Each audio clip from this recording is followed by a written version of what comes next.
Meeting come to order at 6:32. We have a quorum.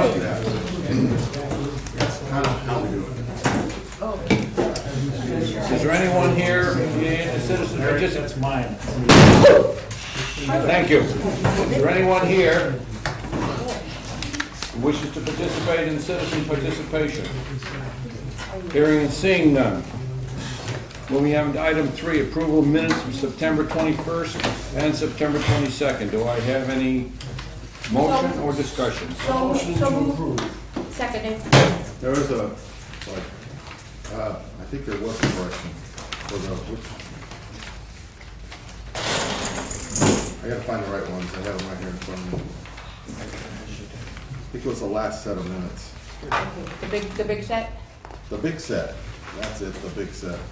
It was just the word implement was misspelled, that was it. I don't know, that's, I should have went home, I should have ate dinner, I should have done all these things before I came here, I'd been better prepared. I'll find it. You stay up all night reading these things, Larry? Here it is, it's on page 8. No, I don't stay up all night reading these things, thank you very much. I go, yeah, okay. But Yeah, you see, on page 8, you look down, Mr. Camerano, Yes, that sir. would be you. Yes, sir. Stated relative to revenue projections, yada, yada, yada. Mr. McDonald, that would be me, Oh, stated the opposite. yeah. That's it. Yeah. Thank you. Any other corrections?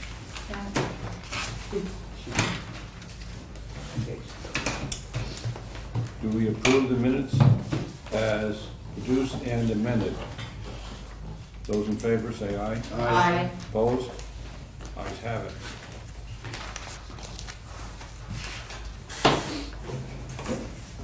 School department, I believe you're on. I have an item that says, school department, August 2011 report. I was not aware that I was even supposed to be here, nor was I aware that I was supposed to be giving a report. No sense of forewarning you. I'm happy to take questions. The chairman is here at this moment. We are at item 4. Approve the minutes with one small correction in spelling. And there was no citizen participation.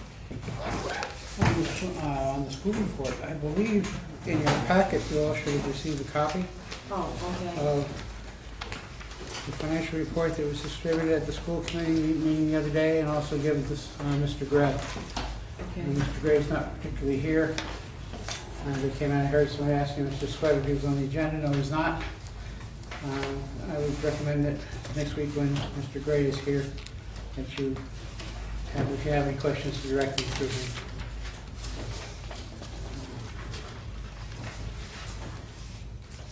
Mr. Gray is away. Tom? Should we give Mr. Sweat forewarning on, that we're gonna put that off till next week? There's no requirement for him to be here. Okay? All right. Unless he so desires. That's why I asked. I always try to be here, and I'm happy to answer questions. When we go through that, we'll go through Mr. Gray, and then Mr. Sweat's here, if Mr. Gray can answer the Mr. questions. Sweat will be on the agenda next week. I don't think that's fair. The school committee reports will be there. The liaison, they're passing the reports to us. Let me discuss it further with Mr. Sweat as to whether or not they wish to make a presentation going forward. I don't know if it would be necessary. Next item on the agenda is town reports. As yet we don't have any reports that have been given to me by the town administrator. Although I am encouraged, the kind of meeting we had today, it appears that we may see something very shortly, although it may not be the audits. At least it may be the current year. We'll see. No promises. Town meeting matters, the warrant articles. Mr. Campino, you're first up. You're first up.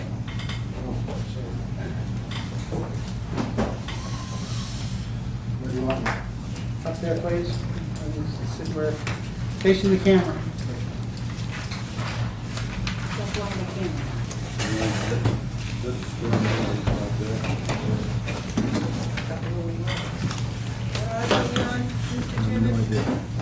I think it's 10.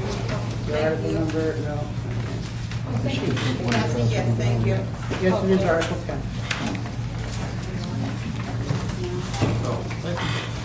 Is that for me or for them? Yes, it's for you. 1, 2, 3.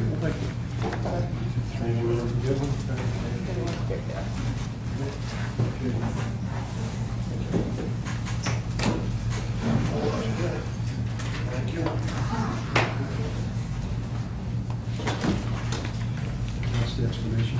Oh, thank you. That's the explanation. Thank you. Explanation. Explanation.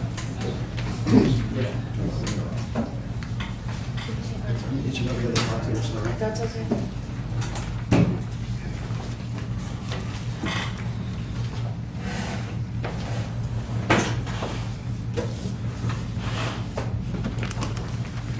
Yes, sir. I'll just go right along as I have it here, that's in front of you. Guy Campino from the Water Pollution Control, thank you for having me. I'm asking for $100,000 in capital funds. I'm asking that it be transferred from restricted retained earnings and move it into our repair and maintenance building for the purpose of replacing, repairing, ventilation equipment and electrical components in the treatment, in the waste, in the pump stations. I've given you a list of the pump stations.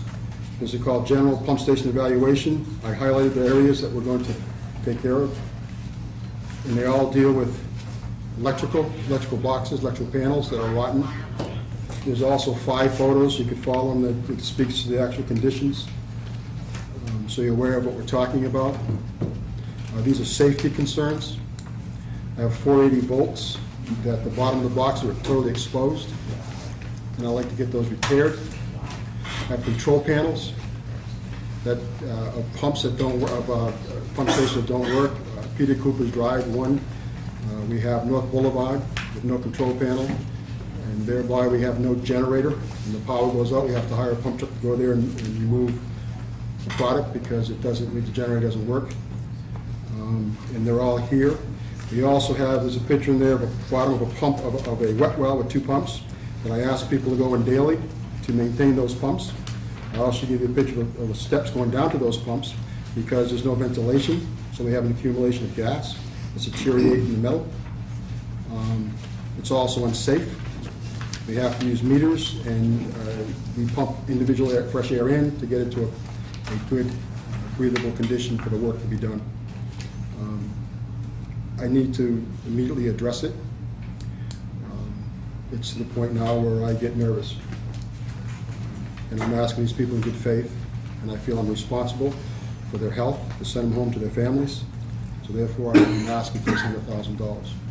Now, I guess the dilemma is as far as revenues. You know, I'm suggesting it comes from the $2.77 million we have in retained earnings. It's been locked up for years. It's there. We're not using it.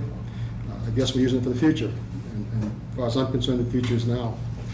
I think we ought to figure out a way to take some of that out and use it for repairs and leave the rest in for the future. But it's in retained earnings.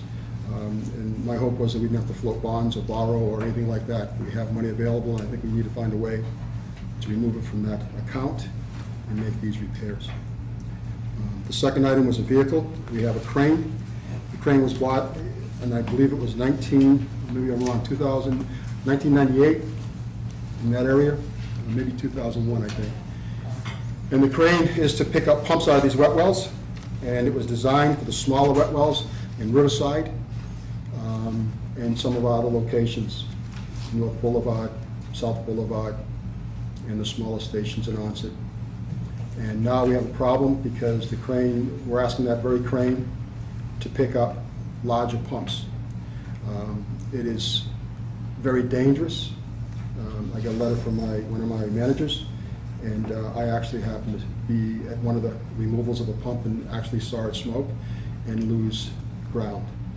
So we're no longer using it. We're going to have to bring out a loader or something to get at the pumps if we have a problem. And that's going to be cumbersome and expensive. So we definitely need it. If I didn't need these items, in the past year, we've We've done our very best to cut costs and make repairs and do things in-house. We replaced Pinehurst, we put the pumps in ourselves, and I'm really proud of that project. The guys did a great job. I'd like you all to go out there and see it. If you could see it, I've got pictures of it before, and if you saw the after, you'd be amazed. So we are doing all we can in-house with the money we have to correct the problems and the issues, and we address them on a daily basis. Well, there's more than we can handle, and it's going to take some money to buy things that's not in the budget to get it done. We're also, so you're aware, working on a plan to include money in the yearly basis and the ED rate to address these issues in the future. But I want to talk about today. I want to talk about these issues in front of us, and I'm asking that you folks help me get this done and move forward. That's all I have. Chair will entertain a motion for favorable action. So moved. Second. Second. I'm sorry, who made the motion? Bonnie, and seconded by Ms. Bronk. I think he's born. Mrs. Brown? Mrs. Brown. I have a question for Mr. Campino. Mr. Campino, when you started, they brought to the FinCom, and I'm just kind of curious if you were going to start doing something with the grease. Has that project, is it underway? Are you making money? It's underway, we're making money. The month of August, it's funny to say, I was looking at the money, I'm trying to compare expense, but in August we made $28,000 with grease. We're averaging roughly 10,000 gallons a day at 10 cents a gallon, so we're making close to $1,000 a day in the grease. Is that what you guys have done before? I'm sorry, It's I off the, didn't mean it's to do off the that. side, it's off the subject. Thank you. Can we I'm sorry. stay to with the, any other, Ms. Cattouli? This is a general question, I'm not sure who's going to answer it, but didn't we discuss at the last meeting, we were looking over these, that this may need a revision as to how it's written, as to where the funds are coming from? The actual article itself? The verbiage does not ask for the funds to come from from the retained earnings. I think the verbiage is general, I try to be specific, so I Mr. apologize. McDonald? The other thing is, we're looking at restricted versus unrestricted. There has to be something done in that arena too, is my understanding. Correct, that was one of the questions that I had. I was wondering if the town administrator might be able to help us on that, Mr. Andrews? Can we move, I mean, this is a problem. Can these be taken out of the unrestricted funds? I believe you can set up the capital line within the restricted line for the cost of doing business as Mr. Campaign has put out there. The question would be whether we can heal the article with a motion, which the town moderator wants to weigh in, but I think the motion can be written in a way that will be more specific. It will identify methods by which Mr. Campaign has put forth. If not, we'll have to amend it on the town meeting floor. Madam Moderator, FinCom has a right of amendment on articles. Might we be able to amend that? That would be permissible. I'd have to see the motion, without seeing the actual motion. But, I mean, the way the article is written, it's that the rates appropriate go or transfer from available funds. You haven't specified what available funds. So Correct, that's the article. But on the motion, we could modify the motion, correct? To do so, provided we're able to move those funds.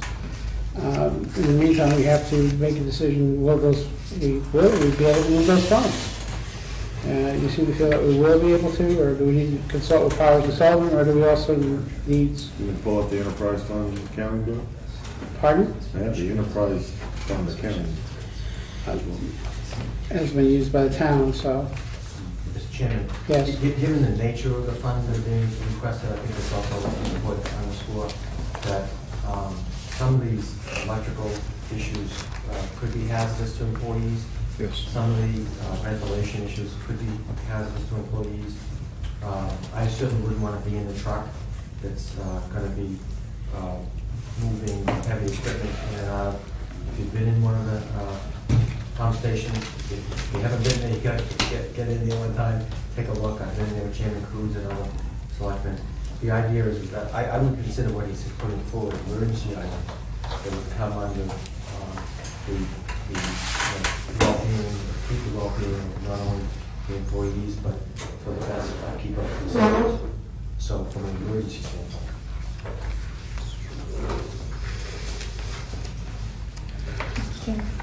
Mrs. Cattouli. I don't argue that this is required.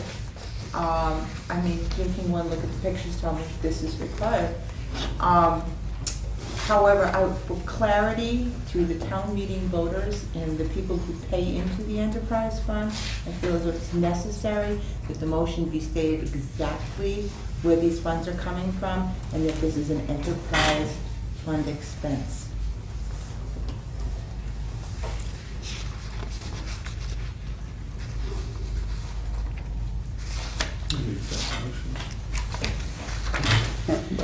Excuse my hesitation, I'm trying to figure, we don't have the motion, so it's hard for us to write an amendment at this point. We could support it in the provision that we will amend it, so amend the motion to include the source of funds.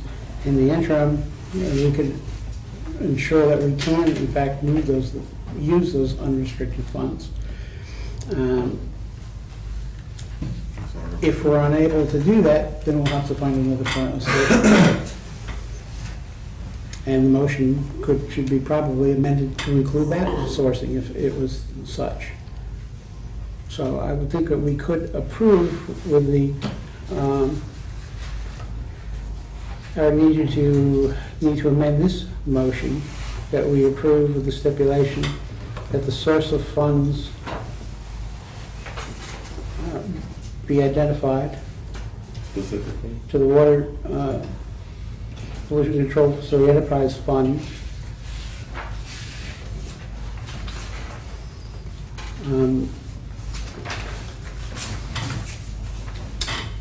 from the unrestricted retained earnings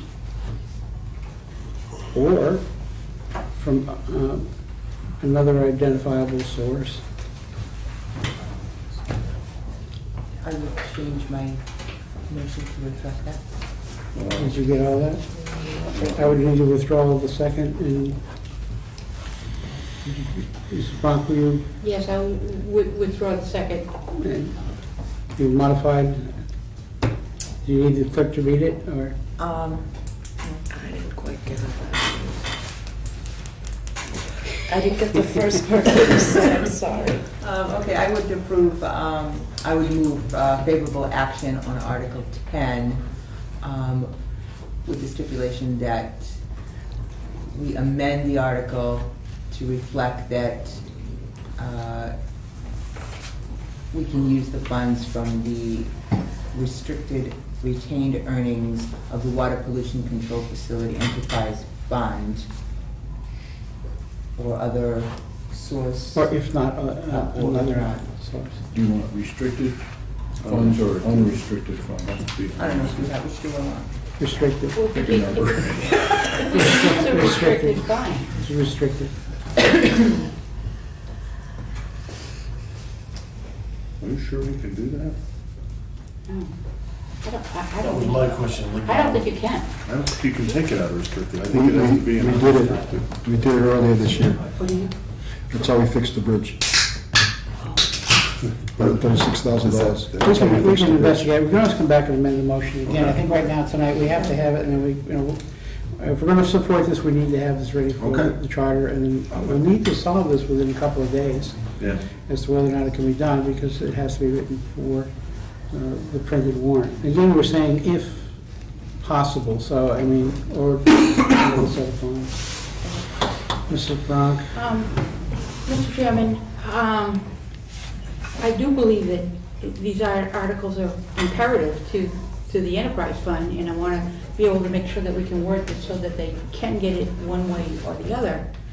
The only other thing that I would like to ask is, does the town have a crane at the maintenance shed that you guys could use, or it doesn't? I mean, is it something that could be shared, the cost, or is it something that you need on a regular basis? It doesn't have the weight capacity, we're ordering a 1,300-pound crane.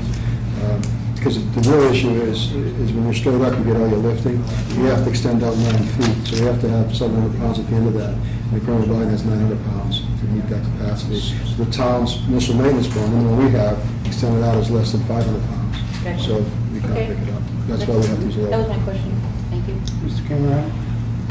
Through you, guy. You said we did this already for the bridge guy? Yes, as far as the funds, we've already been into the restricted funds. We contacted Department of Revenue because it was at that time, obviously, it was an environmental emergency, where this would be a personnel emergency because of safety, and they approved it and removed it and we paid. So we hit this, it used to be 2.8, now it's 2.7 because of the money we took out. So would we have to go through them again to get approval? I'm not sure, but I think I'll leave that in the hands of Mr. Andrews, administrator. I'm sure because he facilitated it last time, so I'll trust his judgment and his expertise to make sure it happens because he did it last time. Through the Board of Selectmen? Yeah. Mr. Chairman, just a regular process would work through you, Mr. Chairman, to nominate. Under Chapter 44, Section 53, F and 1/2, there are prescribed methods by doing this, and this is the prescribed method. But if I could, Mr. Chairman, for you, I would give ourselves a little wiggle room to Bonnie's point, specifically to retain earnings, which really are the cost of doing business. We show the public the pictures of some of the horrendous electrical situations and horrendous air conditioning and ventilation system. You know, that's part of the pictorial we're going to be doing. I think it's going to be very clear. You know, and we'll double check it and make sure the council that we have the right language. And I think the chairman's point earlier was well taken, that the committee just would be advisory, so your support would be to advise us on this and town meeting members on it. But we'll take care of the motion.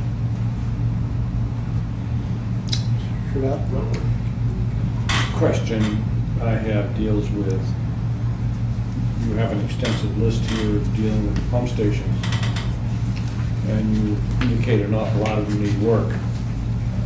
This request for $100,000 coming out of the enterprise fund, does this reflect that you do not have the maintenance and repair capacity in your annual budget?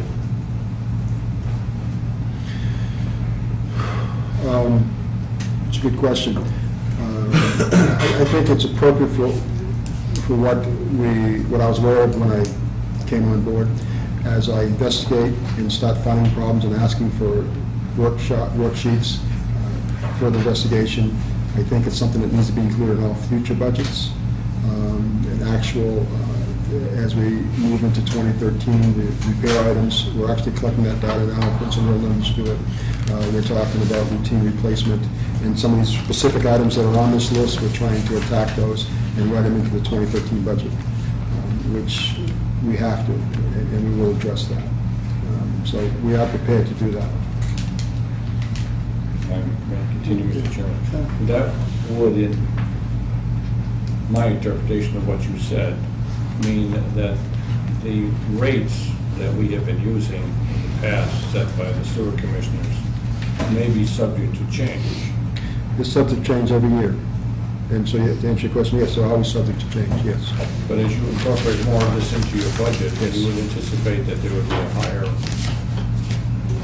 Yes. the request for higher rates. Yes.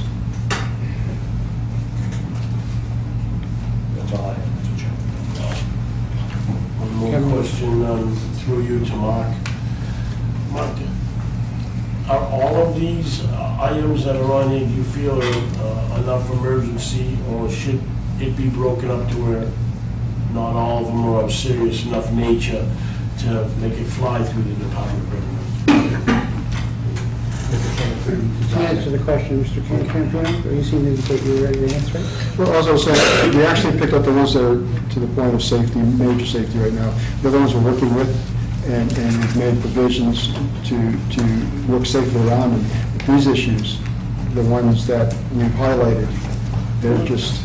The only reason I'm asking is I wanted to make sure that, because you throw in a DOR and there's some things in there they don't think, you don't want them to kick back the whole thing if you put something in there that's not quite up to the emergency level. You know what I mean? We have got advice from the Massachusetts safety department on the ventilation items. They came up with confined space and putting people in these confined spaces to ask them to work for a continuous amount of time to make these repairs. So their recommendation is to redo the ventilation and humidifiers. So for safety.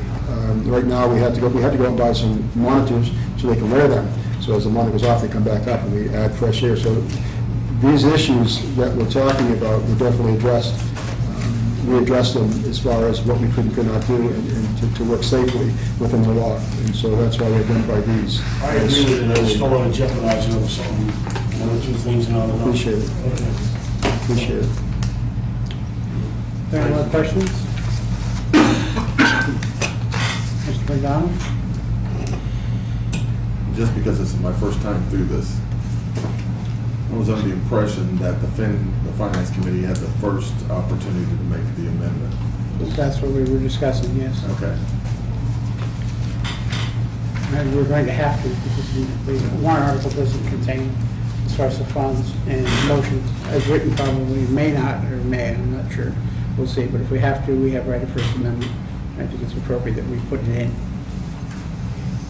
Any other questions?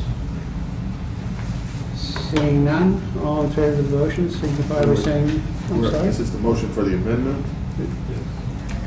This is the motion as was modified, which included a provision for an amendment Okay. to the motion. All in favor, signify by saying aye. Aye. Opposed? Abstained? 700. Thank you. Thank you.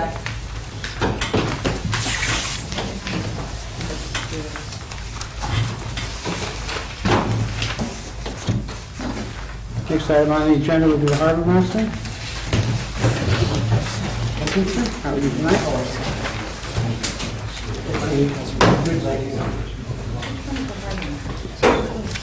The article is number 11, which is transfer of funds to $79,000. You would explain your request? I'm just going to go down through the breakdown. It covers 4 different areas that we're looking at right now. The largest piece of this request is obviously funding a larger vehicle for us. I'm looking for a 4-wheel drive diesel. We do have the new boat. It is heavy. The boat is 9,000 pounds, and then you add 200 gallons of fuel along with a 3,000-pound trailer. And we do trailer it. We also do a lot of movement of other large equipment, things of that nature. The truck that we will be taking out, moving down to the seasonal employees, has about 150,000 miles on it. It just went through some pretty extensive repairs. We do keep our vehicles in, I'd have to say, very good condition. If anybody's seen them, we keep our maintenance up, so the trucks, we'll get 10, 12, 15 years out of them. I am looking for diesel, because I'm looking for, unfortunately, I know diesel's a little more expensive, but we're going to get some better fuel efficiency out of the vehicle, and we're getting a lot more power from the drivetrain and the truck itself. It will come with the emergency package, radios, communications, VHF radios, UHF radios, such as the police department scanners, lighting, winch, things of that nature. And obviously the towing capacity is extremely high on these trucks. The second portion of this is upgrading our navigational markers. Last year we did it with Weeweeannock, where we did 21 navigational aids all the way down to the Weeweeannock Bridge from the entrance, and we're trying to identify more locations throughout Onset, Wareham, some of the coves, Buttermilk Bay, which is going to enhance some of the other areas for voters to navigate through. Red and green cans, rock markers, swim markers, all that nature. Just better identification for people to get through the waterways. We're trying to make them as user-friendly as possible. So if we can keep picking this off every couple of years to try and enhance this, and we're just trying to cover everything for people to get around. Third part is the Bessie Park docks. We've already built 6 8 by 24-foot floats from the project that just went through. I did not know that prior to Hurricane Bob, there were actually 5 floats on one side and 3 on the other. So what I want to do is build 2 new floats. We build everything in-house, cut down on the additional labor costs. So myself and Jamie will build them over the winter, and that will give us just over 200 feet worth of dockage at Bessie Park now. We're trying to keep, we're still enhancing it. We put new aluminum gangways down there. We're building different platforms to put some people. We have some new lighting that's going to be going in on the docks. It's all solar. And this is just going to build up this area. Probably one of the docks we're going to turn into a kayak launching dock also, so you can actually put your kayak on the end of the dock and get into your kayak and then slide into the river, so you don't have to balance getting in and out, so you won't jeopardize anybody falling overboard. The last part is more department equipment. It's going to cover UHF portable radios and I believe 1 or 2 base stations, which is going to work with the police chief's radio system. We're just trying to get up to date with his new system also. This will enhance the portables for our seasonal, myself, Jamie, as well as one of the patrol boats. I'm also going to upgrade our VHF portables, which is the common frequency that the boaters use to make contact with us. We're waterproof radios, things like that. The new ones float, the old ones don't, so this will save us from dropping them overboard. And I will also be requesting to purchase a side scan sonar unit, which is going to be going on the new patrol boat, which is in Onset. The side scan is a lot different than your normal depth sensor. For some of you that are familiar with boats, this one actually puts almost like a 2 to 3D image of the bottom. So as you're scanning, it's continuously sending beams down, and it's drawing an outline of what your bottom is. So if you have a victim that's down there, you can actually make an outline of a subject that you can find. So it's good for search and rescue. I've used it for locating moorings, where you've actually seen the chain running along the bottom, and you can pick up the bell mushrooms that we have. So it's a pretty useful tool. And it's combined with side scan sonar GPS. We can interface it into everything else that we have already on the scope. So the total request is $79,000, and that's going to be requested transferred from the permits reserve for appropriations account to the Harbor Master Maintenance account. We currently had, when my first letter to the town administrator came out, I have it listed as $152,929. Is the total amount that we have in that account. As of today, we have $155,600, and I still have another $10,000 pending on people that are late. It's $7,000 in fees, about $3,000 in late fees. So over the next month or so, we'll be cleaning that up, and we should be pretty much 100%. Chair, I entertain a motion for favorable action. So moved. Second? Second. Mr. McDonald seconded it. Ms. Ron, the original motion. Discussion? Mrs. Cotillo? I had noticed this before, because you just said that the total was $79,000. I'm Yep. sorry, yep. But your total was $70,000. That I was made aware that you may have gotten the wrong sheet, because I have there was an updated version of 79,000 that was sent to the administrator's office. Okay, so there's a cost increase there somewhere for one of these items, is that it? Yeah, the original one that was sent out was 79,000. The main one that was sent out was 79. Okay. Will that be amended on the floor? If it's No, the motion says 79,000. Okay. Your worksheet was 70,000, Okay. that's why I asked. All right, I'm not sure about that. That's fine, Mr. Chairman.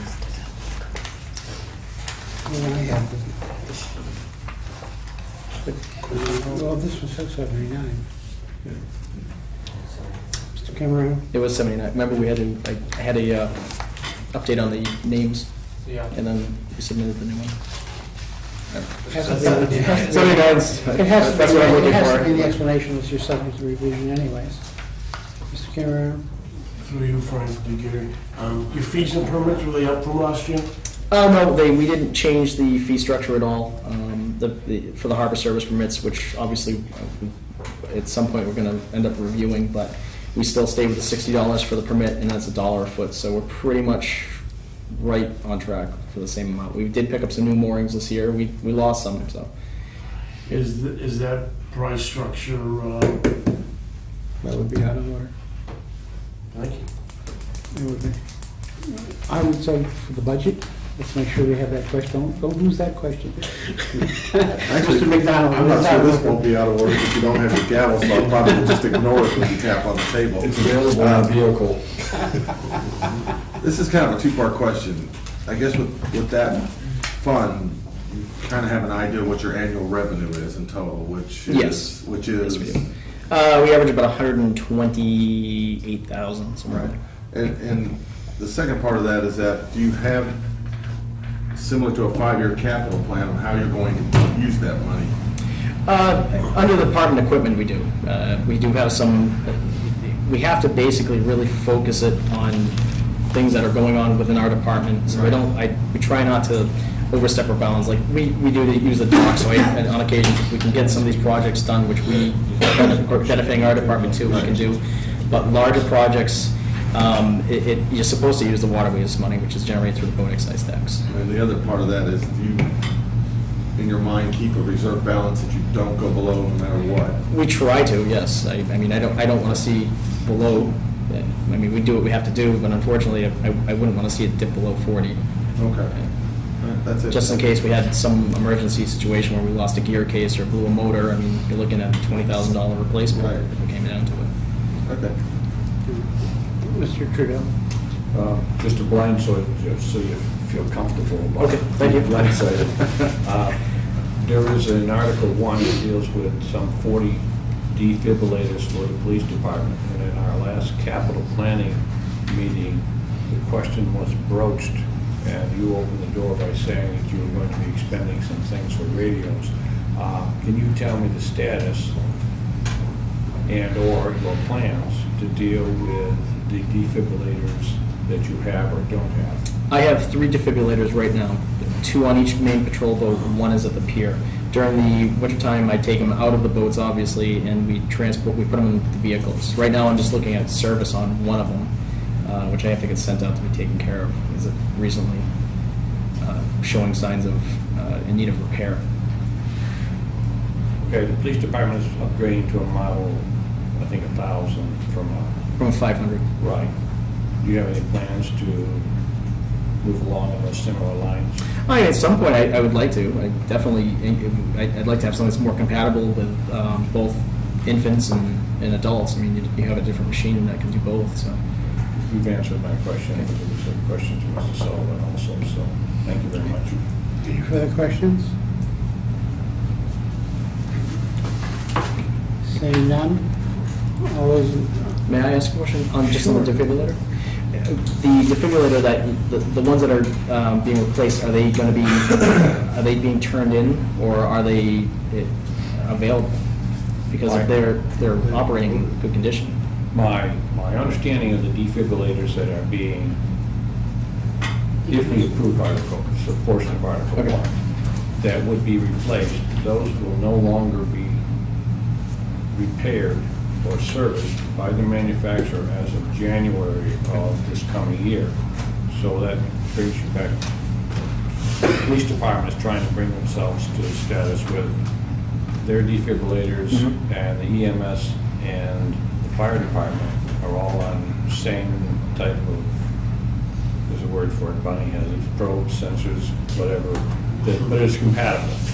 And the only reason I say that is there's no, according to what we received, there is no manufacturer support after January. Okay, all right, I'll have to see if I have the same units, because I know I bought mine brand new, and it was only, geez, almost a couple of years ago now. Thank you. So they're about 3 years old. any questions? Thank you, sorry about that. No problem. All those in favor, signify by saying aye. Aye. Opposed? Abstentions? Motion for favorable action passes 700. Thank you. Good night. Thank you. Next item I have is the Wareham Free Library.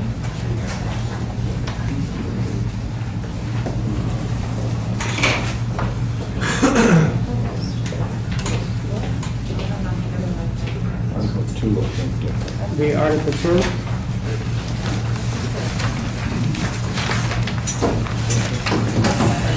for the record. Good evening. My name is Mike Flaherty. I am the chairman of the Wareham Library Board of Trustees, together. Denise Madeira is the library director. Your article is for $50,000 to remedy building deficiencies. Will you explain? Well, I find myself in the interesting position tonight to actually inform you that we intend to withdraw that article at town meeting. We've had much discussion between our Board of Selectmen liaison, our FinCom liaison, the town administrator, the capital planning chair, and all of them have recommended that we withdraw this and go through the capital planning process instead. We had a spirited discussion about that at our trustee meeting after going through all of that. And we reluctantly did decide to withdraw it. And we'll work in good faith through that process. But just throughout all the meetings and stuff that I've been going through, it just seems everybody understands. There's no disagreement that these repairs need to be done to the library. It's been known for a long time. As far as I understand it, I guess the windows and such have been in the capital plan for about 2.5 years, yet not done. So the concern that many that I mentioned had was that by the trustees doing this in this way that we did with the warrant article, it would sort of be circumventing the capital planning process, and we didn't want to be perceived as doing that. So we're gonna follow the process that's been described to us and take it from there. But nobody seems to disagree that it needs work. Just it's a matter of getting it done. Come on, your part. I really don't have anything to add. I mean, other than the fact that I think part of it came up just because there hasn't been, consistent leadership at the library, and there probably wasn't someone watching it. And what I found out since I got involved in the process is that the Capital Planning Committee had things on their list that I didn't even realize were on there, and some of it is submitted by municipal maintenance, and some of it is submitted by the library. So I think we just really need to all get on the same page, and I need to know what's on there for the library at least, and have it all go through one channel. So, but I'm going to work with Mr. Andrews on getting that accomplished, and we should be good to go. There's no motion on the floor, but I will open it for a brief discussion. Mr. Trudell? I would make a motion to approve this article for a matter of discussion. The article's been withdrawn. Okay, so then we have to open it for discussion. Also, no discussion on it, even though the article's been Point of order, it won't be withdrawn until we get to town meeting. Okay, so it's still on the, okay, so you So it's still, on the docket. I make a thought you were saying you were motion trying- to approve the request for approval, Favorable action, you're saying. favorable action. I will second that. Okay. Now, Discussion? Mr. Chairman, Yes, sir. through you to the chair of the Board of Library and the library director. Speaking for capital planning, the process has been difficult in identifying the last 3 to 4 years what the town needs. And if we look at the total town, it's multiple millions. So the first process obviously is to get yourself on the list, and to your point, make sure that the old list and the new list kind of gel. I still have some questions on that, I'll work through, Mr. Sullivan, to you. But just getting on the list is not going to assure that you're going to have action, because the list is incredibly long. You have to be able to convince the town administrator that he needs to take some actions in the capital area. We recommend, but the ultimate decider on capital expenditures happens to be the town administrator. Okay? Just so I'm trying to clarify that point. But if it comes before us and we look at it and we have a discussion, at least there's some background for the town administrator to have and understand where that is. We just want to make sure that, yeah, you're on the list, okay, fine. Now, what do you have to do to get the town administrator to understand your priority is higher than it might be perceived? I'm done. Mrs. Bronk? In that case, I would suggest that you didn't take it off the warrant. Let the people vote for it. If these are necessary repairs that have to be made, I think we should look at making the repairs. And if you know, we all know that the capital list is long, and we you know, we know that you've all put a great deal of work into it, and I just hate to see building deficiencies going and taken care of. May I respond to that? Mrs. Katui speak first. I'm just going to make a comment and say that I'm a little flabbergasted because since I've been on the finance committee, I've heard library. And some of the arguments that have been happening in the past couple of years about, you know, the accreditation of the library and all of this, and this is the first time I ever heard that there were actual building problems.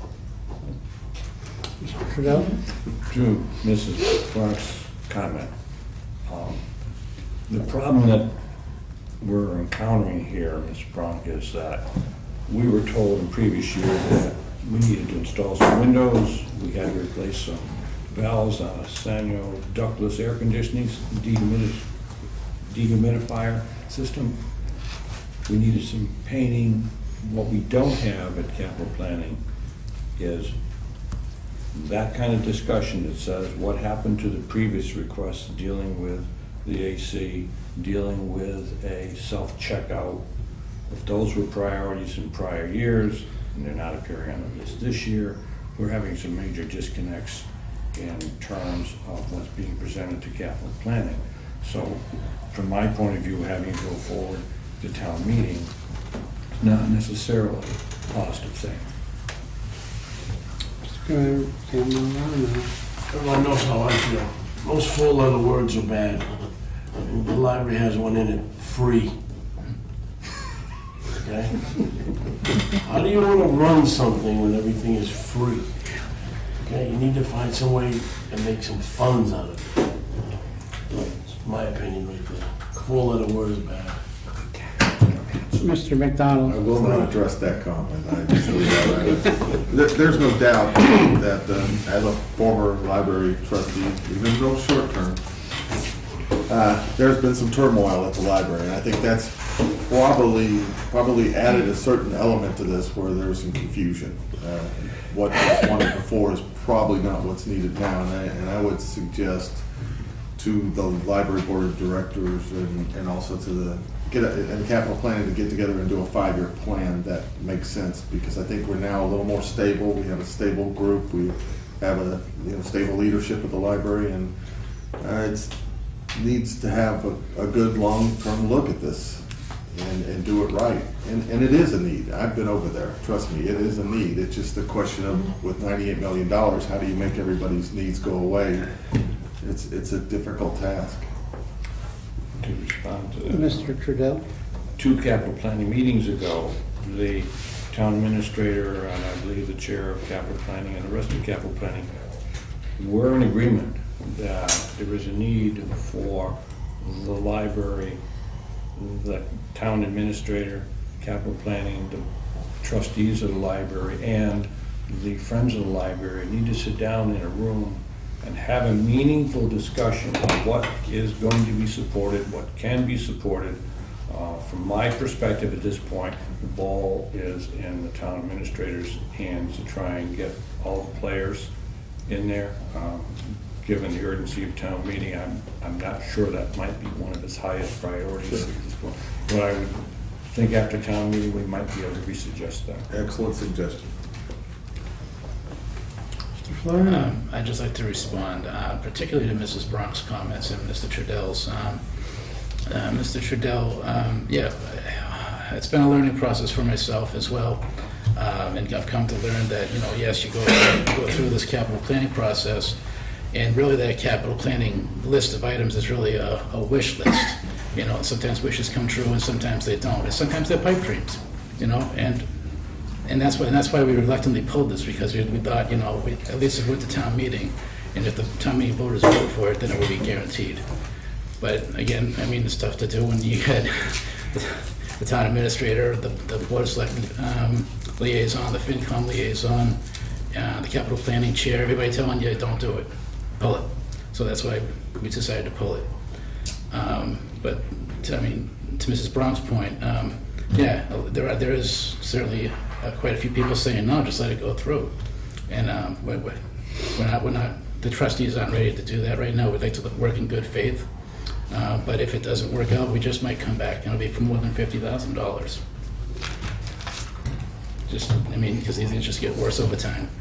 That would be probably a good point for the spring Yeah. meeting. I'm sure the town administrator would heed that, because he has to prepare his budget very soon.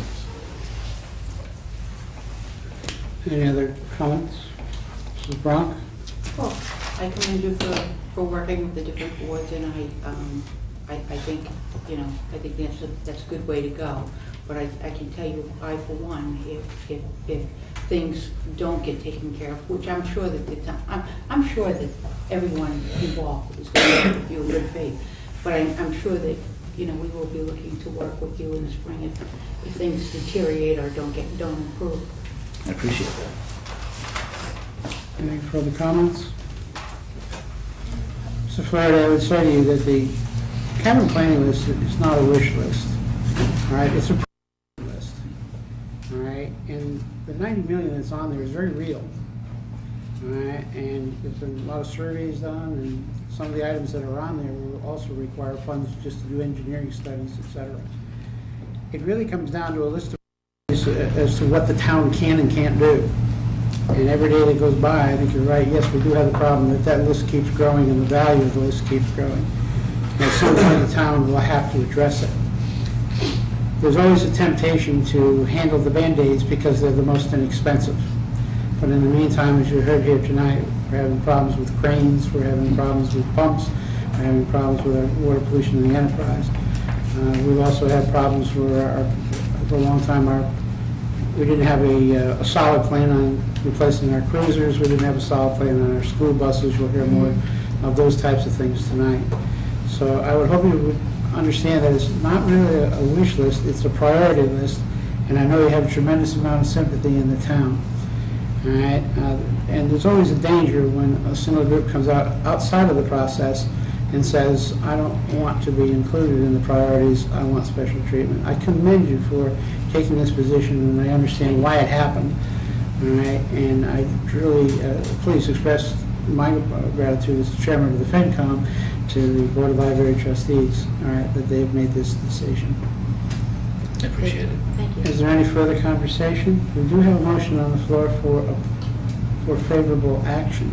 Are we still discussing this then?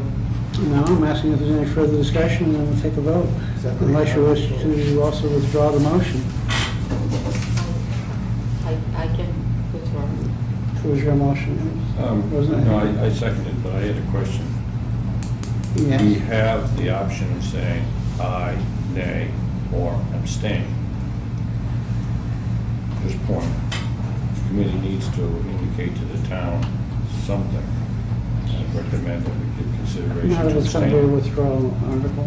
Yeah, I'm not willing to put a negative twist on this by voting negative. Me I just either. can't do that. Me either. So I would accept the withdrawal of the motion I'll withdraw my second. and withdraw the second. Thank you, Mr. Flaherty. Thank you very much. Thank you. For the committee, it will be, we will, in our explanation, write that we did not take a vote because it was our understanding that there would be a withdrawal. Okay. Don't leave, I think you got another one I was coming. gonna ask about this. Yeah, I feel good. Continue back up. You gonna take him next again? What's the other? Next items would be citizens Checks and balances. petitions. Checks and balances is the first on my list. Mr. Flaherty. Just, you know, before I begin, obviously, Mike Flaherty, and now I'm taking my hat off as chair of the Library Board of Trustees. I'm speaking for myself here. You have before you an article to hopefully bring some checks and balances to the process in the town charter used to not remove or suspend town employees or officers. If you have the attachment that has the full verbiage, essentially I make it clear that instead, leaving no doubt that the appointing authority for when it comes to this, when it comes to removing people or suspending them, that authority will lie with the Board of Selectmen. For the record, this is Article 20. Yeah, thank you. It will lie with the Board of Selectmen and not with the town administrator or anyone else. I'm here to answer questions if you like. Motion for favorable action. I make a motion for favorable action. Second by Mr. McDonald. Discussion? Question, lots of discussion. Mr. Trudell? Within the process within town, so I hear clearly where this article's come from, and sometimes when you look in the paper, you do have questions on how it works, but is it within the power of the selectmen to affirm or not affirm the removal of personnel? I know it's theirs within 15 days of hiring, but Answer the question again? do the selectmen have a role in affirming or not affirming what the town administrator does when he suspends an employee? Currently? Yes, I don't know. Okay, talk some more questions. Pardon? I have no further questions. Mr. McDonald? I actually support the article in concept, especially. I think it's a good way to take some of the, it's a checks and balances they're calling it. We call it the separation of duties, if you will. So, but I actually think this is not where we stop with the Board of Selectmen, because the Board of Selectmen are supervising the administration. I think you have to go a little higher, and I would almost support an amendment to make this the appointing authority, and when I say appointing authority, I'm talking about the one with the town moderator, the chairman of the FinCom, and the chairman of the Board of Selectmen. I think that would make a better group to be to hold the hearing, or be the, whatever it is, the judge in the hearing. I think stopping at the Board of Selectmen, and no offense to them, I just think that there's just too close a relationship between the Board of Selectmen and the town administrator and the charter for that to be as effective as going up just a step higher. Mrs. Cotilli? I have never read this attachment A. Does anybody actually have a copy of this attachment A? No. I did read it one time, but I don't think I have a copy on me. That's attachment A? It's listed on Article number 20. Mrs. Brown? Oh, I'm sorry. Thank you. I don't think you should go to your appointing authority. I mean, if a person is going to be disciplined, generally, I would say, unless they're under the direct supervision of the town administrator, it wouldn't be the town administrator, but it would be the Board of Selectmen. And I just think that, the Board of Selectmen govern the town. I mean, I just think that, I think that having this, like what we went through recently with a hearing, I think that was as difficult a process to have the town administrator there doing it as it was, and I think it would remove him from that uncomfortable situation, him or her, whomever it is. It's just meant to have somebody else look at it and not to appear to be, one-sided. That's my opinion, and I think that the Board of Selectmen should be the ones that are the hearing officer. chairman of the board of selectmen, whomever. Any other questions? Cameron? My opinion is though, okay, I can see what, sometimes time isn't always on your side. Someone has to be able to, I'm not saying in every case that it works that way, but sometimes there isn't, things have to be done immediately without, you're taking his power away for immediate action. No, you're not. Well, He can still I'm sorry. Can I respond? Yes. Dominic, you're taking, the town administrator obviously can still terminate somebody, but they have a certain period of time that they can request a hearing. And all this is doing is requesting that somebody else be the hearing officer, like the board of selectmen. That's the only, the town administrator is still the person that's going to dismiss someone or reprimand someone. That doesn't take that away from them. That needs to be there. That's the intent. Yeah, that's what I thought. Please. I'm sorry. Mr. McGowan, I have a question for the moderator. This is basically a change to the charter, correct? And is not so written? Is this, can this be presented, or how does the motion have to be written? I have not seen the motion on this, and I did discuss it with town council last week and brought up that same point that this in essence is a charter change, and I'm not so sure that it doesn't require a special act of the legislature.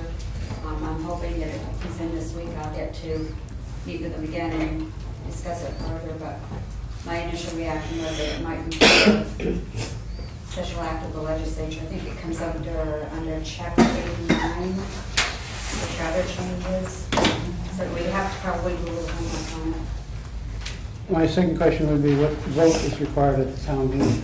2/3. 2/3 vote at the town meeting. So even if we vote favorable action, there's always the potential that this has to be a motion for a charter change, and we have to actually we have to amend it that the charter be amended, that the charter be changed. So I just have a straight motion for approval at this point for favorable action. I'm sorry, for favorable action. Do we wish to amend this to change a charter change? It's going to be required, otherwise it's going to be in limbo for us. I would also say we do not have to express an opinion on this. Okay? It's most important because it is not a financial matter. I think it is Mr. Cameron? Does anyone know if this was brought up with the charter amendment from last year? Was it part of any one of those changes from last year, the charter changes that were recommended? I don't know. I don't believe it was. Yeah, I don't remember hearing it. So, I don't believe it was done. I mean, they reviewed the charter quite extensively, and it came up with lots of changes and changes.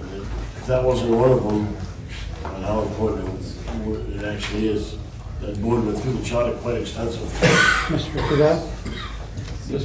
This article, logically, in my mind at least, leads me to my issue of not having a personnel board.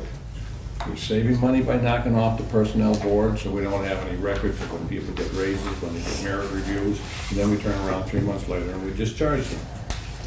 It is the most illogical system I know of, and so the only thing that the employees have for an out this whole process is, all right, they're dismissed, there's a hearing, and then the lawyers come, and we end up back to the information I requested 2 meetings ago with how many out-of-court settlements do we have, and how much money is this costing us?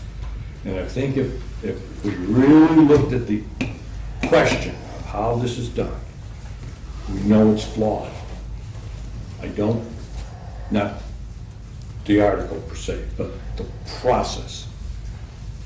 I'm not sure this is the answer, but I know that a personnel board and out-of-court settlements, it's just a continuing festering sore. Ms. Cotilli? Mr. Trudeau just backed up my point of, it is a financial matter. It can be a financial matter. Absolutely. Okay. And I don't know procedurally what would hold us up from giving an opinion if it's, I mean, there is there is a precedent for, how do I want to say this, a citizens petition article for a charter change. There is a precedent for that. So, either you agree with the procedure or you don't. So I think that we should have an opinion. There is precedent, but it is not written that way. That is where the problem comes. Alan didn't know if you could answer my previous question. Never return to a meeting, Alan. Could you please restate Alan, the question? the charter review last year, To the chair. to the chair, to you, the charter review, did they review the charter change on this? Yes. And We there, did go through that, and we did make some changes that did not pass. okay, your changes on the same line as what's written in this year? We added some more pieces to review. I don't think we removed, we looked at the town administrator position and stuff in this whole thing. We made some changes so there was a little more, the employee had some, how should I put it? The employee had some more wiggle room as far as what they could do, and had a little more, what we thought was more fair representation in the area. But again, that whole thing was done as, remember, that was done as a special act, so you know, a lot of those articles. You have to ask the moderator. I think you're getting into an area where you're changing someone's job description and function on the charter as a town administrator or a selectman, something like that. I think you're getting into an area where you don't know if the citizen's petition can change some language and verbiage, where they can actually get into that. I remember we had some strict rules that we had to do with someone required a special act for changes. That's I can't give you the answer now. No, okay, This falls in that area. Thank you, thank you. Right. Any other questions, Mr. McDonald?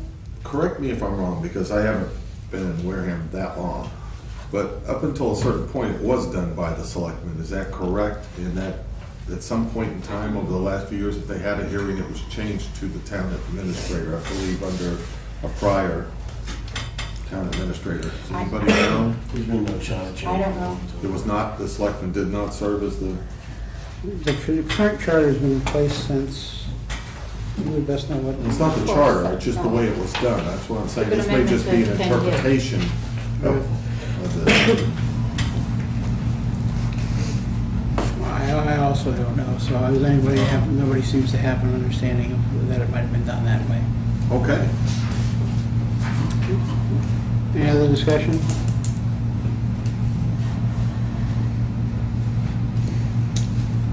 Do we wish to vote on the motion as stated, or do you wish to amend the motion before I call for a vote?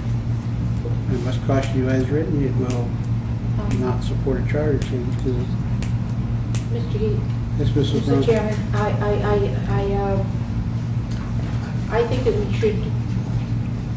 we should go with it as it is written here, and if an amendment needs to be made, once it's been researched, we can always make an amendment to it. On the floor?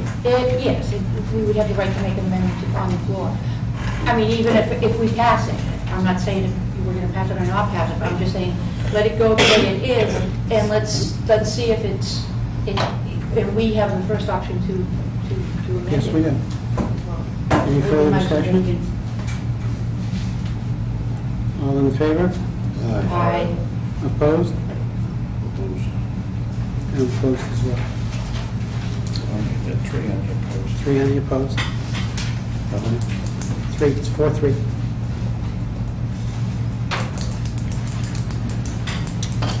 Thank you.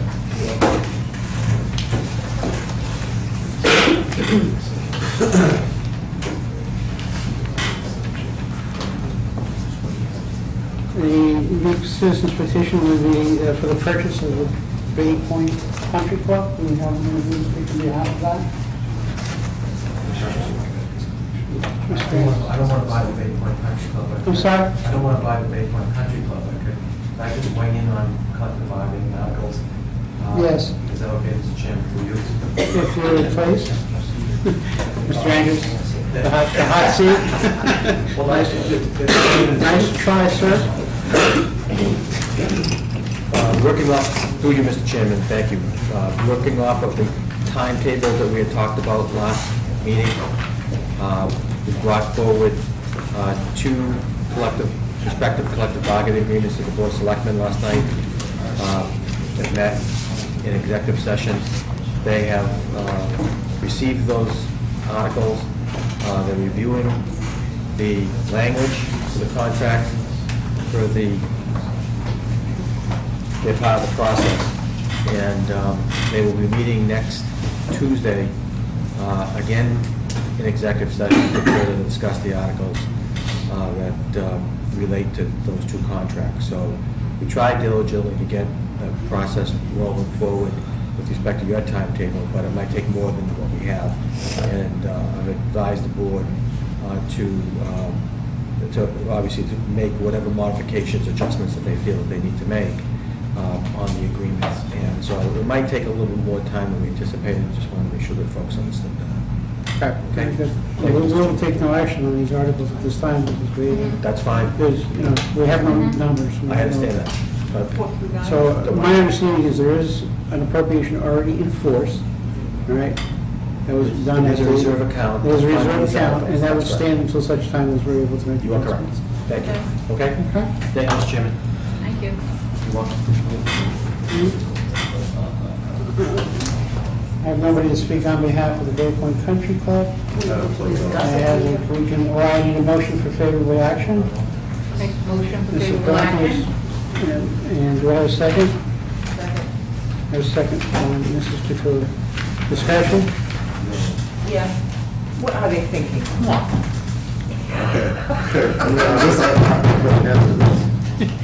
Mr. McDonald. Because somebody told me I had to write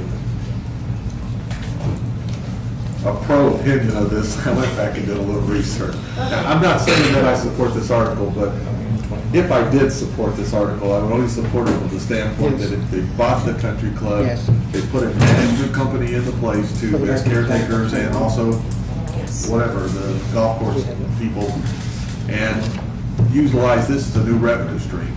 Because you can do bar mitzvahs party and you can get golf fees out of it. I'm just saying there is a pro to this. I'm just not in favor of it, but it's been through so many hands. And at one time, I believe the town actually owned this property. Yes, we did. So maybe the other pro is that it stops going through this process of we'll buy it, we're going to make it great. Oops, by the way, we're going to have a bankruptcy.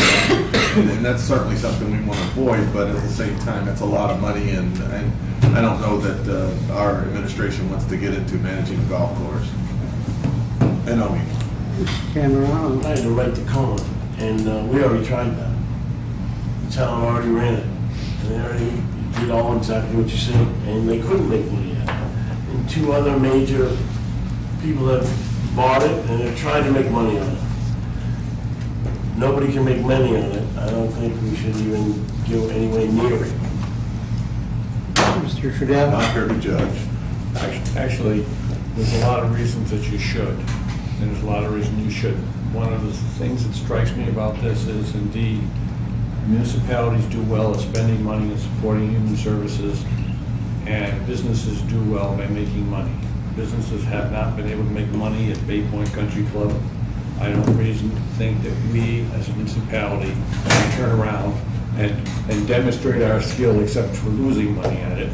Secondly, unless I have missed some attachments to this, I see no evaluation of what the property is, I see no cash income flow, I see no return on my investment. Sure, I see nothing but a document that says we ought to go buy this for $1.4 million.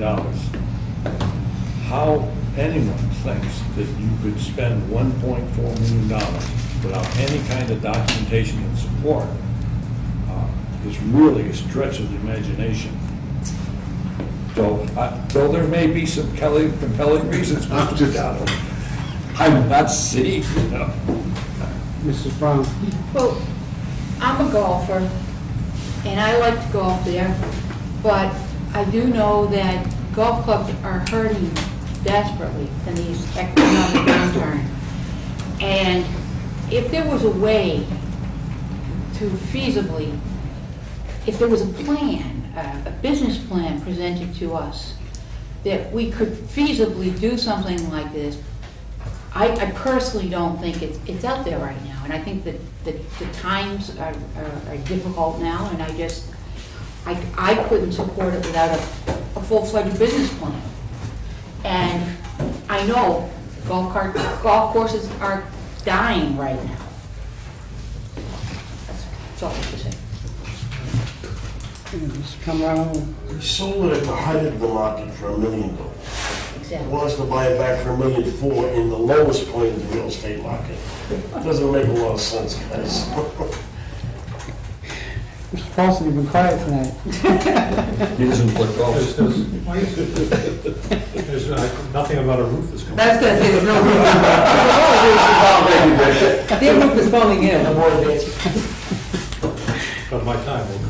Mr. McDonald. I just want to reiterate, I wrote the pro. I didn't say I supported it. I wrote the pro side of it. But I will say this, sometimes managing a golf course, the reason golf course fell is because they have a management issue, as opposed to nobody can make money at it. I like a challenge, but I think you can make money just about anything if you do it right. But I'm still not voting for it, just so you know. All right, I'll make a serious comment now. First off, I'm just very flabbergasted over being presented with this article. When I sat through, was it last spring or last fall town meeting, okay, that this particular person presented a wonderful presentation for improving this area into a convention center or whatever his dream was, et cetera, et cetera. Now to simply throw in the towel and say, hey, buy me out because I can't do this, I think is a little ridiculous. The town can't afford to buy it. We can't afford to operate it. It needs an investor, but we're not it. I think that Mr. Canazzi needs to find an investor to sell it to, but not the town. Any further comment or discussion? Seeing none, all those in favor of the article, signify by saying aye. All those opposed? Opposed. Abstentions? 070.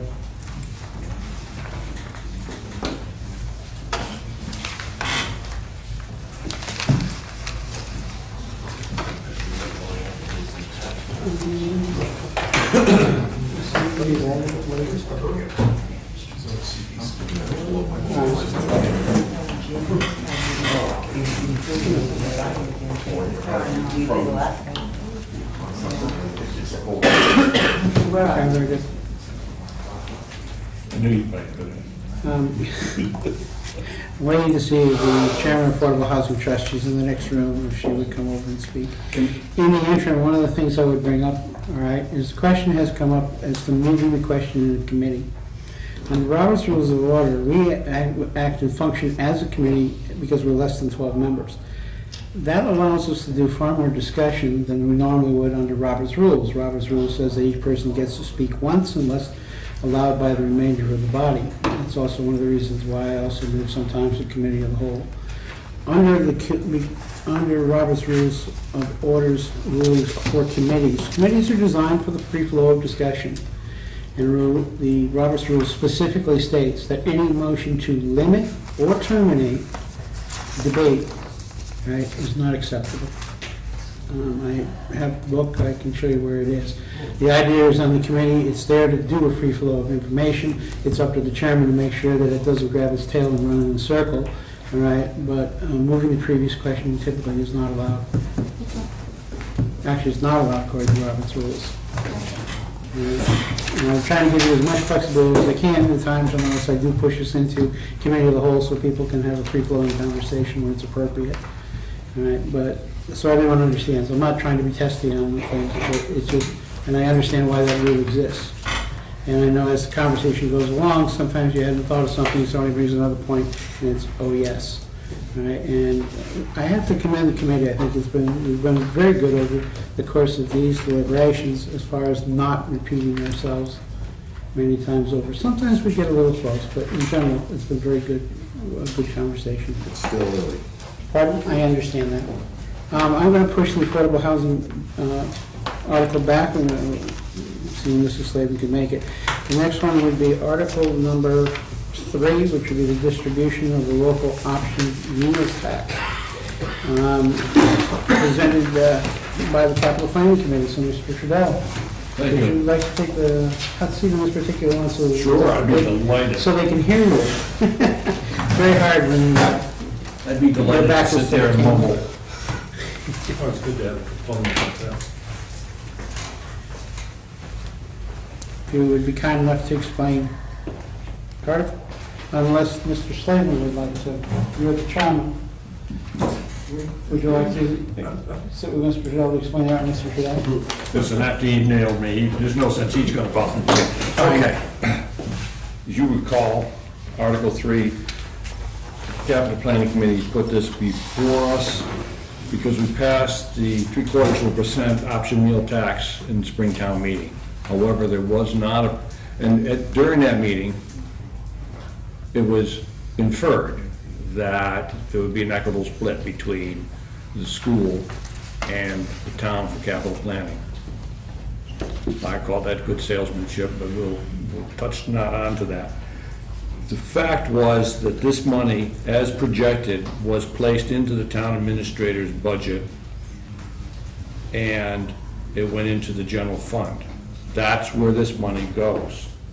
So this article attempts to ask the Wareham Board to affirm the intent of the town to equitably split between the town as capital items and to the school department this additional meal tax.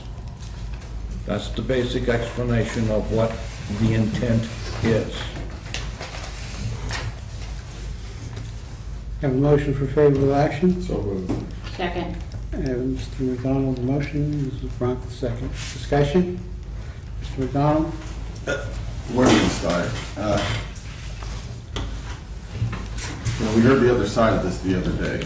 Through you, Mr. Chairman, I'm sorry. Yes. We heard the other side of this the other day, where we're legislating something that they should be doing anyway. And I guess my only problem with this, and I agree that something needs to be done to make sure the money gets to the right area, which is capital expenditures.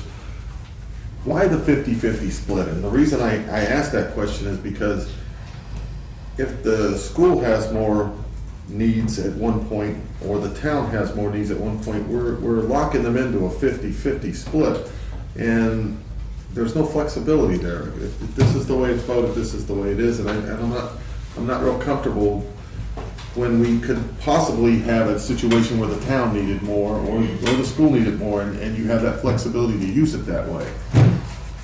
To answer the question, if I may. Yes.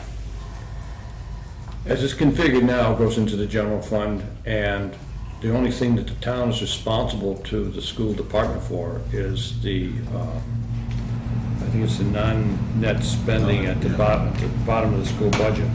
So in essence, they don't benefit from it, yet in examining their capital needs or going into the high school, you look at their buildings, and they're making a very conscious effort to maintain it. Mrs. Miranda, I thought it was Dr. Miranda, but I was corrected the other day, that Mrs. Miranda has a capital plan that goes right down into expense items. She's very detailed, very oriented in what she has to do to meet those expenditures. She's struggling like the town is struggling with capital planning. There's no basin to the capital planning. So as I've mentioned before to this committee, when you have a zero fund into capital planning, and you say, I'm going to put X amount of money into it, but you still have X amount of money plus zero funding. At least this way, the school could see money coming to them as part of an additional item that is not expected. And they're laying off people this year. I hear what you're saying, but going into the general fund doesn't mean it's ever going to get to the school. Mr. Paulson? At Springtown meeting, the money from, or the projected monies from the distribution were in fact put in the general fund. The school buses were not in the Springtown meeting. So the money that was there has been used, if you will, for other items. Now, it's the fall, and we're taking what seems to be the same money, or the same pot of money, and we're suggesting that they be used for the school buses. It seems to me we're double counting. Mr. Fidel, Not in any way suggesting how the school department would use that money. And as far as the money was placed into the town administrator's budget, and I believe 3 meetings ago, he explained how he expended that money. I don't want to touch on that subject again. So that, but no matter what happened, it would not occur this year because you're petitioning the general court. That's a rather slow and convoluted process and could not come into effect until sometime next year. Mrs. Bronk? Mr. Chairman, I strongly support this article because I believe that there are so many places in both the school and the town that need this.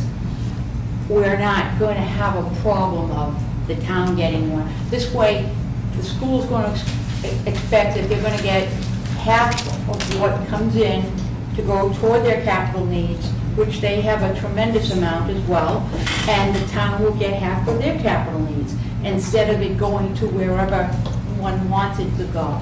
I strongly support this article. And I think the capital needs plan reiterates what I'm saying. Mr. McDonald? Going backwards, I do support the article. My problem is this 50-50 split, because if you take the sum of money, you're looking at $200,000 going into each pot. So you're basically building a reserve, because $200,000, I'm just doing a little math here. In the town, we got $90 million, and you're putting the $200,000. It's going to take you a little time to build up enough to tackle a bigger item. So I'm wondering if it's, and again, I support the concept, and I will vote for this article either way, because it gives us an assurance, and that's what I'm looking for here. But I hesitate because I don't like the split when it could be, and then again, I guess, if you don't have the split, then it could be all used by the town without the school involved, and the school could, I retract my statement. To respond to that, the Department of Revenue recommends a 3 to 5% of your total budget should go to capital planning. Needless to say, when I say we're zero funded every year and the capital planning committee sits down with the needs, and it's no different with the school. The school's been operating on a minimum budget, and to their credit, they've never come to town meeting and tried to take a greater part of the budget. They've been suffering, just like the town has been suffering. So for me, it's not like I'm trying to build a reserve. I'm just trying to guarantee the school will have a portion of that meal tax that they know is going to be there for them. That's all that I'm really trying to do.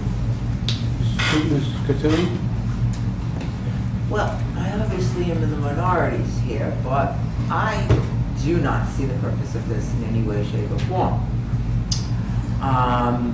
I understand we have the increased meal tax now, and that was supposed to bring more revenue into the town.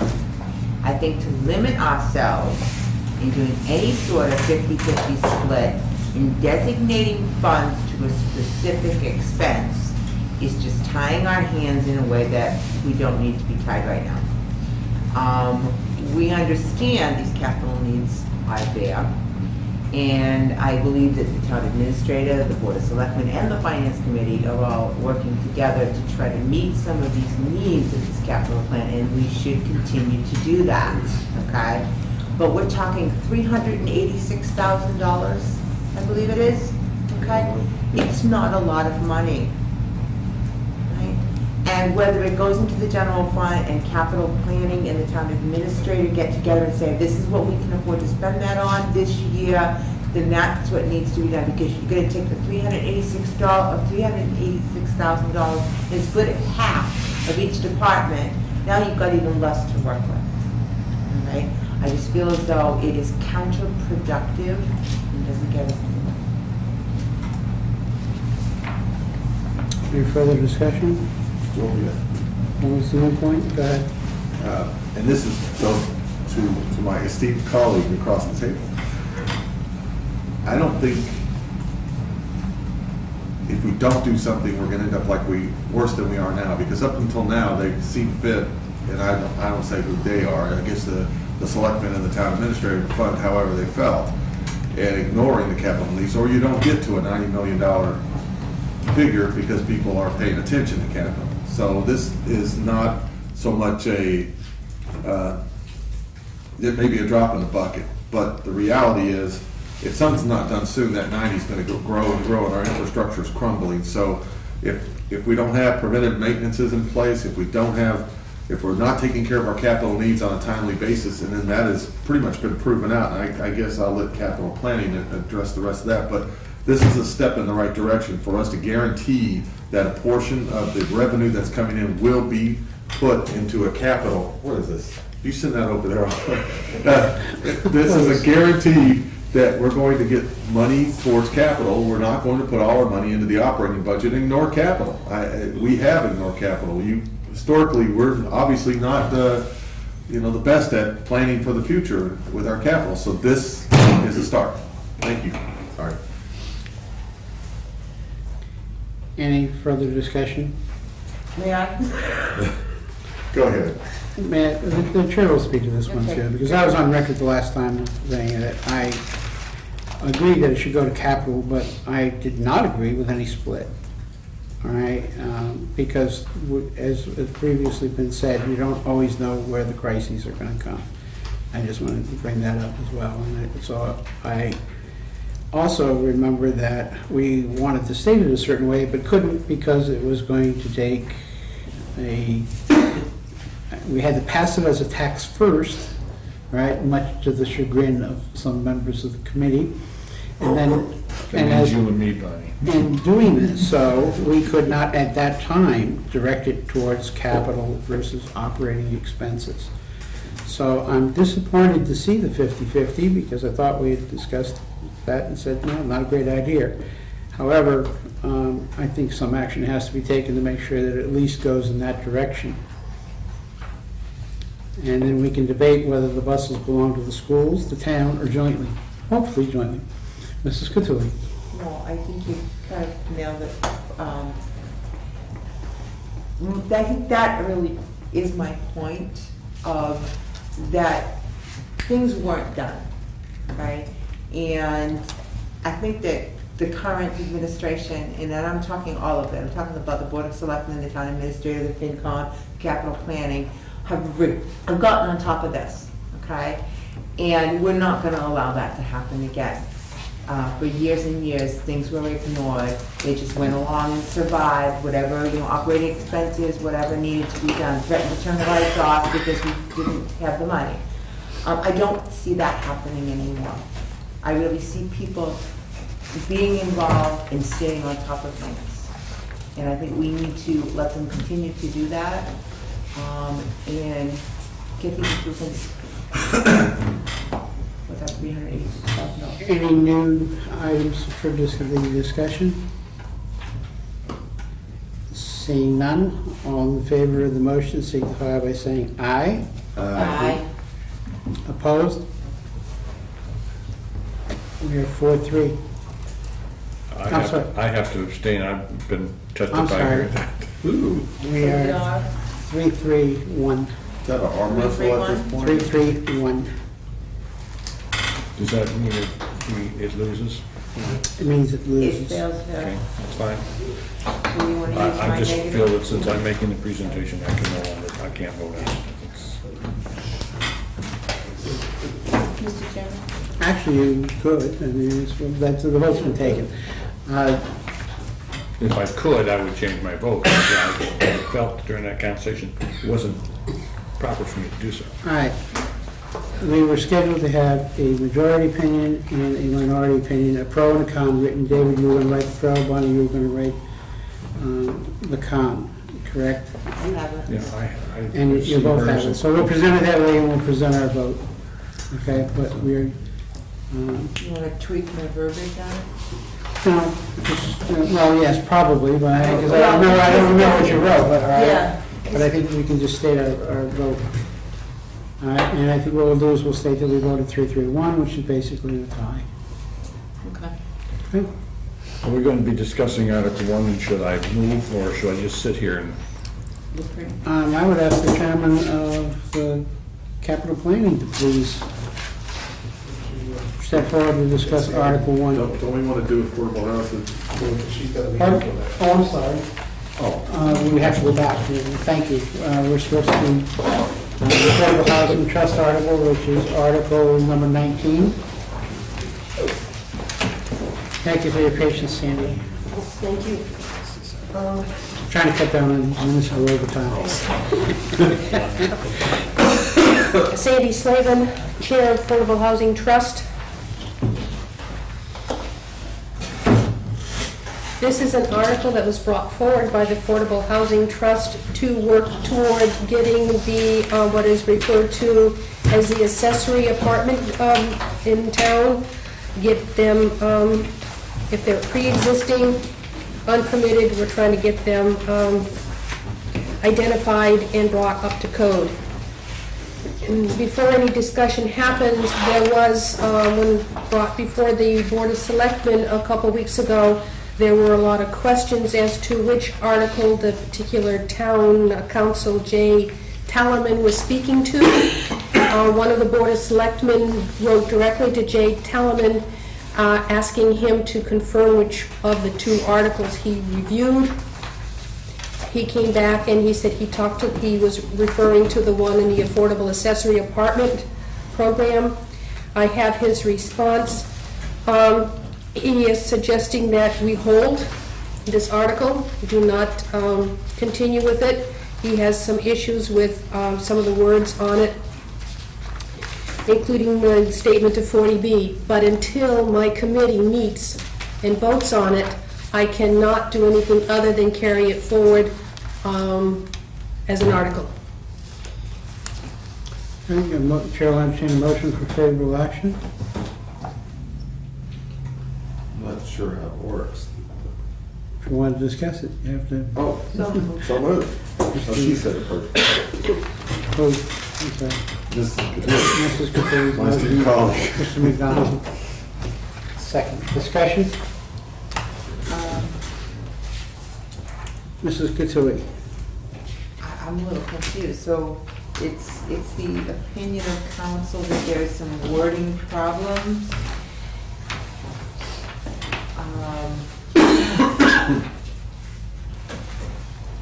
I'm just going to guess. I guess the short form of this in layman's terms is this having to do with rental property?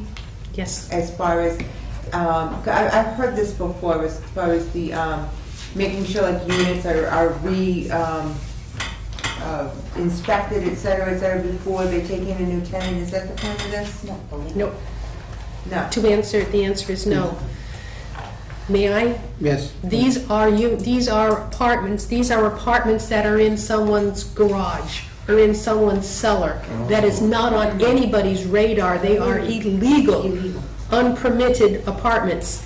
And we're trying to give them a chance through this bylaw or this amnesty program, a chance to bring it up to code. And in doing so, Affordable Housing Trust was thinking it could use some of its funds to give them some financial assistance in putting out a correct access out of the cellar, as opposed to a bulkhead type thing. And by giving them some financial assistance, it would be that they can be recorded as a 40B apartment. But right now they are illegal, and we figure there's about 50 to 60 around town. Okay, thank you. Mr. Paulson? Through you to Sandy, you say you have to talk to your committee about this. So I have two questions. When will you be meeting with your committee? And secondly, given the opinion of council, what will your recommendation be? Our committee meets the second Thursday of a month at 4:30 downstairs. Second Thursday, so we are well before town meeting. And the recommendation will be supporting the attorney decision that we would withhold. But I can't state that until my committee makes that statement. Mr. Trudeau? Perhaps I need some clarification on what I think I heard. I thought I heard that this would create a situation in which affordable housing could help people with non-permitted apartments to provide access and bring themselves up to code. To that end, are these same people charging for these apartments? I assume they are collecting rent. So if they were collecting rent, why would we give them money to help them? The attempt would be to make them legal apartments and to put them on our 40B inventory. Right now, they're... Mr. McDonald's first. And again, we did this before because we did this on CPC. I have very little knowledge of what we're going with this, but it seems to me that unless the main dwelling was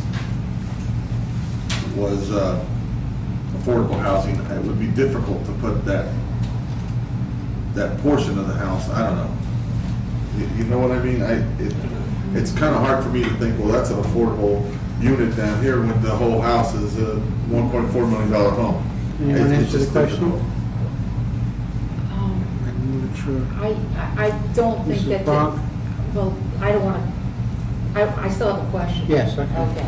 I don't think that that would affect having an affordable and having an affluent home or whatever. I think the only thing that they're looking to gain by this is basically, like you said, they're charging rent now, they're going to be charging rent then. And at least we can make sure that people are not living in conditions that are substandard and are safe, particularly fire, and we can count them toward 40B, most importantly. So I think, I like your article, and I hope you guys get it worded right, because people are going to have those units whether they come through the amnesty or not. Your question was? You said you also... That was what I had to say. Mr. Cameron? I didn't have a question. I commend what you're trying to do, but basically what you're getting at is these people have done this illegal. So you want to help the criminal? Is that what you're trying to say? I want to help the renter be safe. Yeah, but on the flip side of that, who is actually benefiting from that? You believe the renter is or the landlord is? To answer? You don't have to if you don't want to. Thank you.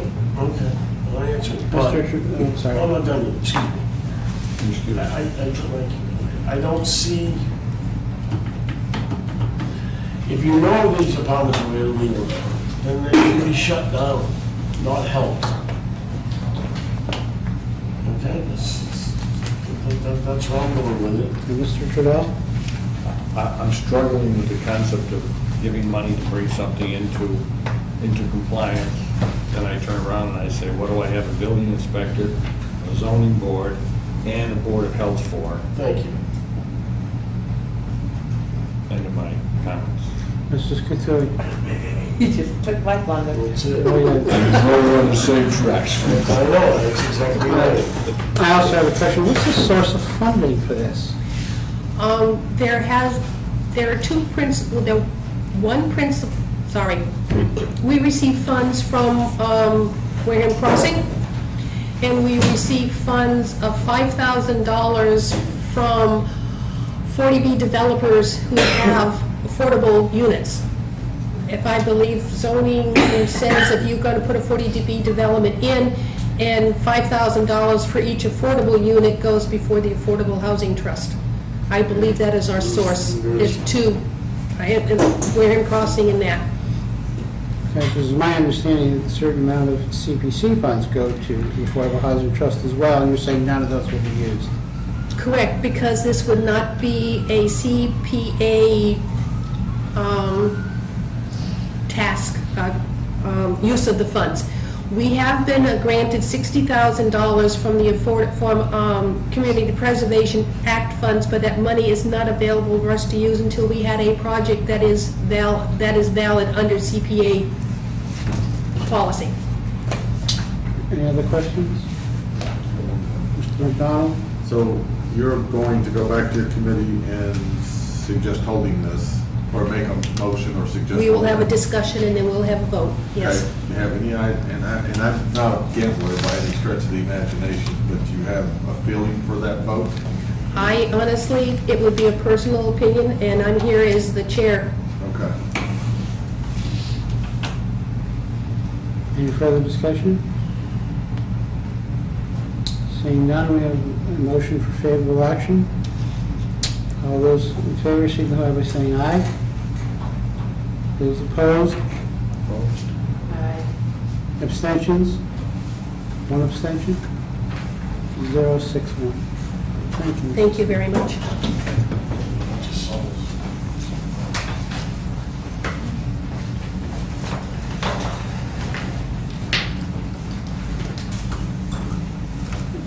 According to my assignment sheet, I have not assigned anyone to write our opinion on that. Mr. Paulson? Would you be kind enough to write? Take that back. We won't have to because it's not a financial matter. That's why I have nobody on it. I was going to ask you to write a paper thing, but it's not financial. It is a financial law. Pardon? I know, but why is it a financial? It's sort of indirect. It's not like the town is directly expending money. We're not expending money. The town's not expending money. Not particularly, no. Excuse me, I don't know, that's true, if we're getting the money from the mall, money's coming in. If the money's coming in from the 40B developers, we must have funds of money, I'm assuming, at the town level. Obviously spending it too. And I would assume we're spending it. So I need some clarification on what the statement. All right, in that case, I need somebody to write an explanation on this. We want to deal with it that way. I'll go either way on this. I just need somebody to volunteer. And I don't think we've given you anything, if you would please. It's got roofs in it. It's got roofs. All right. Combining articles, we go capital planning and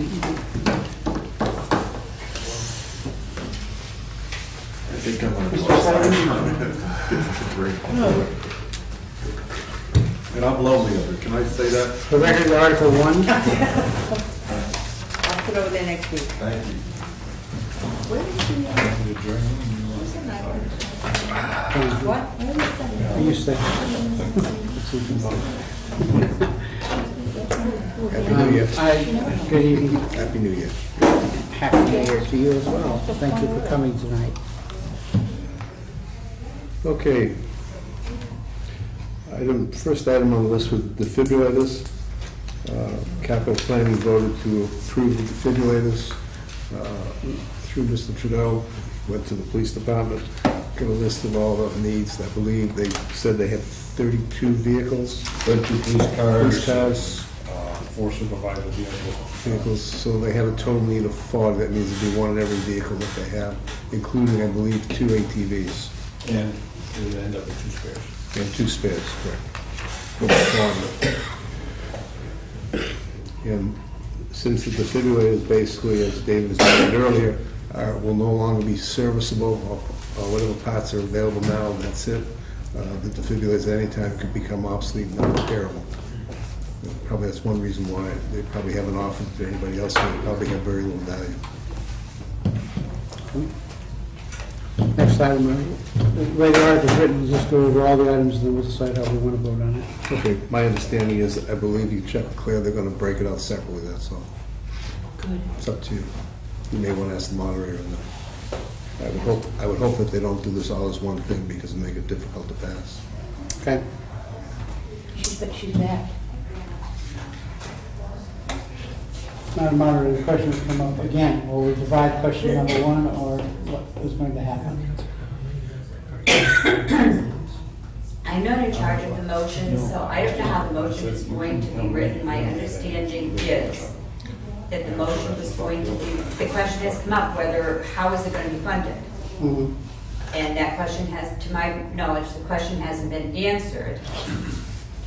If it's going to come out of the meals tax for capital improvements or whatever, you know, then you might be able to divide it. But if it's a borrowing, then you'd have to do it as one article with a total because you're borrowing the total. But then we'd have to go through it similar to you would do your budget items. I would go through it line by line and ask if anybody wanted to hold on it. And my assumption would be that everyone would be held for discussion. It's an issue I've been trying to work out with the town administrator and town council, and as of yet I don't have an answer. I'm sorry.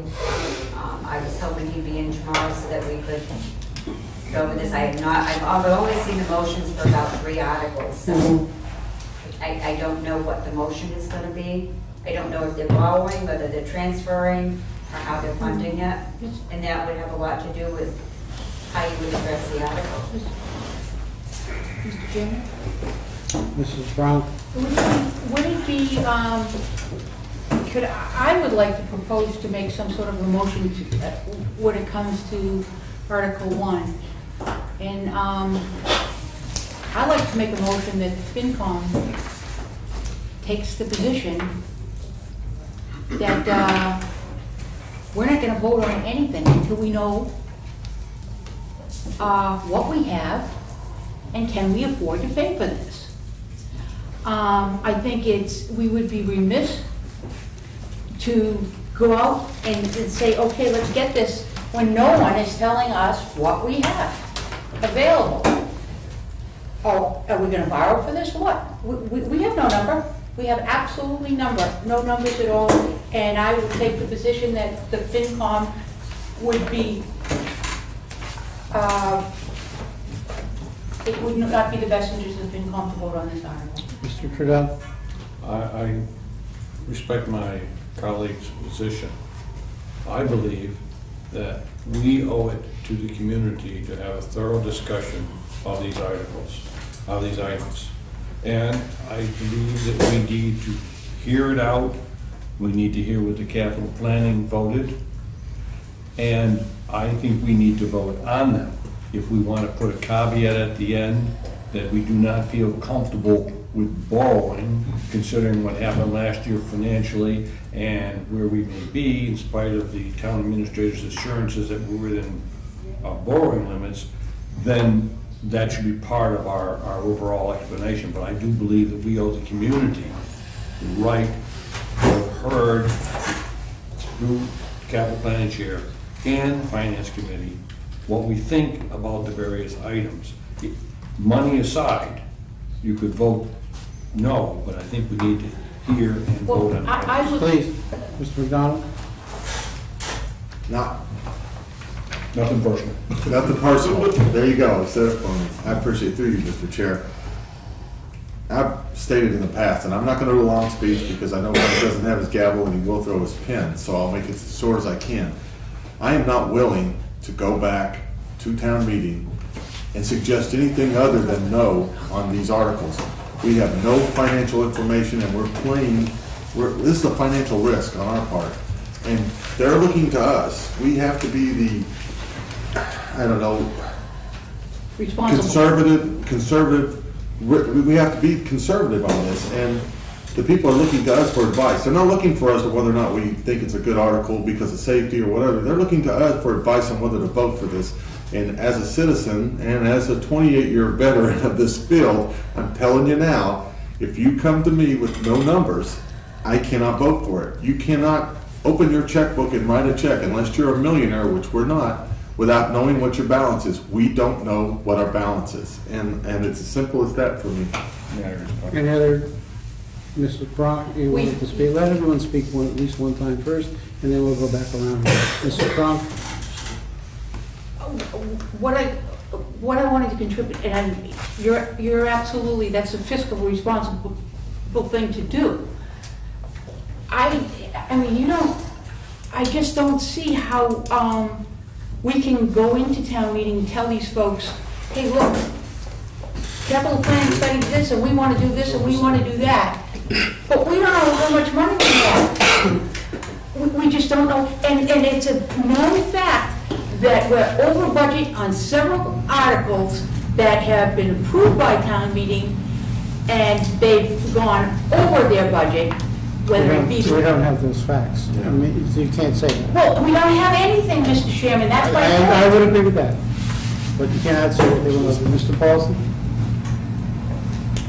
Last week, I asked the town administrator to provide us with information as to how often the defibrillators are used by the police. I don't have an answer to that question. If I might just continue just a bit further. Ms. Brock, my colleague here, said she had talked to 11 policemen. I'll accept that. I only talked to one, and his response was the same as what she apparently got. They are not being used. Therefore, my conclusion, absent any other information from the town administrator, is that if they're not being used, why are we spending the money? Mr. Trudell? While I appreciate my colleagues' concern with financial matters before this committee, I too share them. However, since most of you were not in attendance at the capital planning meeting yesterday, you don't know what the capital planning even had for recommendations. So, if you don't want to discuss it because you don't want to deal with money, fine. But I think that you owe it to yourselves to appreciate the work that capital planning put in and voted on these articles, because you might be surprised at some of the answers. And it might affect your decision on numbers. Mr. McConnell, trying to go around? I welcome what the capital plan, don't get me wrong. But I'm just stating for, there's an emotional issue, and there's there's a financial issue, and that's the responsible issue, and then there's an emotional issue. And I just cannot, again, financial risk, that's what keeps coming up in my mind, but I'm willing to listen. And there are some other issues with the way the article is written, especially when it comes to the school buses. So we'll get into that, but I look forward to it. I'm going to listen with open ears. Mrs. Brown? To my colleague down the end, if anyone respects the work of any committee that has been formed in the time that I have been on the FinCom, it is the capital plan. We respect each and everything that you've come to the table with, and we know that you guys have gone out and studied and looked at things. And if you told me we needed it, we need it. I'm just asking, where's the money? Show us the money. Can I respond, please? Could I respond, please? Yes, you may. Yes, you may. The fact of the matter is, to all of you, capital planning has serious reservations about our ability to fund this. We have asked to the town administrator for the town treasurer to appear before us. We know what happened last year when we emasculated the healthcare fund. Now we're talking about selling our receivables. If we didn't have serious concerns on how to fund this, we'd be wrong, and we do. Your concerns are well placed, and there's nothing. You can't hurt my feelings in this, because believe me, you're expressing the very concerns that the capital planning is concerned. You get the chance, realistically, to say, we don't think we should go forward, we should, based on those financial things. We're trying to deal with the question of go forward or not, even though we are tasked with a subtask of finding ways to finance it. The question here before us and your concerns are the capital planning's concerns of how do we pay for it, how do we fund it, and they're serious questions. Mr. Slavin. David has answered most of what I was going to basically refer to. We have two phases that we do. One is to provide a list to the town administrator of items we feel are priority going down the line as best we can. We tend to, at least the last 2 years, gone for public safety, employee safety wherever possible, because we have such a huge number of things we need. We can't obviously begin to even come close to touching most of them. Everybody needs to understand that in the first year we were really active with this. We had $2.5 million. We funded 1.5, so we're already $1 million in the hole going forward. Every year, your capital requirements don't disappear, they don't decrease, they increase, because that means everything else is a year older. So there's wear and tear, no matter what it is, building everything. This year, we had put forth at Springtown meeting 1.8 million, which is really reduced from 2.2. We took some things and moved it. We're only going to be funding about $400,000 worth of that 1.8. So effectively, we're $2.5 million in the hole in 2 years plus the increase. So as far as it goes, that's one of the problems. We have a wish list, which we need, but the problem has been what we can afford. As David said, the one piece that we have not got is we've been asking about financial information. We know what we can borrow, because the town can borrow. The problem we have is, can we pay back what we borrow? Our committee is tasked with suggesting to the town administrator by state description of how you finance things, how you purchase it, lease whatever. That goes with our recommendation. Our recommendation is 2 parts. We've not been able to do this up until now because we haven't had enough information to make what I consider a recommendation that is based on fact. We've asked for the town treasurer, Mr. Foster, to come before us. Our next meeting, I think, is October 13th. Yes. Okay, and we want to sit and talk about, we're not concerned about what we can borrow. We're concerned if we borrow money and bond more money, can we actually make the payments? Can we make our principal and interest payments? Are we at a point where we only make interest payments and roll over the principal? We don't know. We have to have that information in order to do this. But we have to first say, okay, this item comes before us. Do we support or approve the item? The next step is, can we afford it? We make a report to town meeting. Our report has to be twofold: what we're bringing forth and whether we can pay for it. It's our fiduciary responsibility to give that to the town.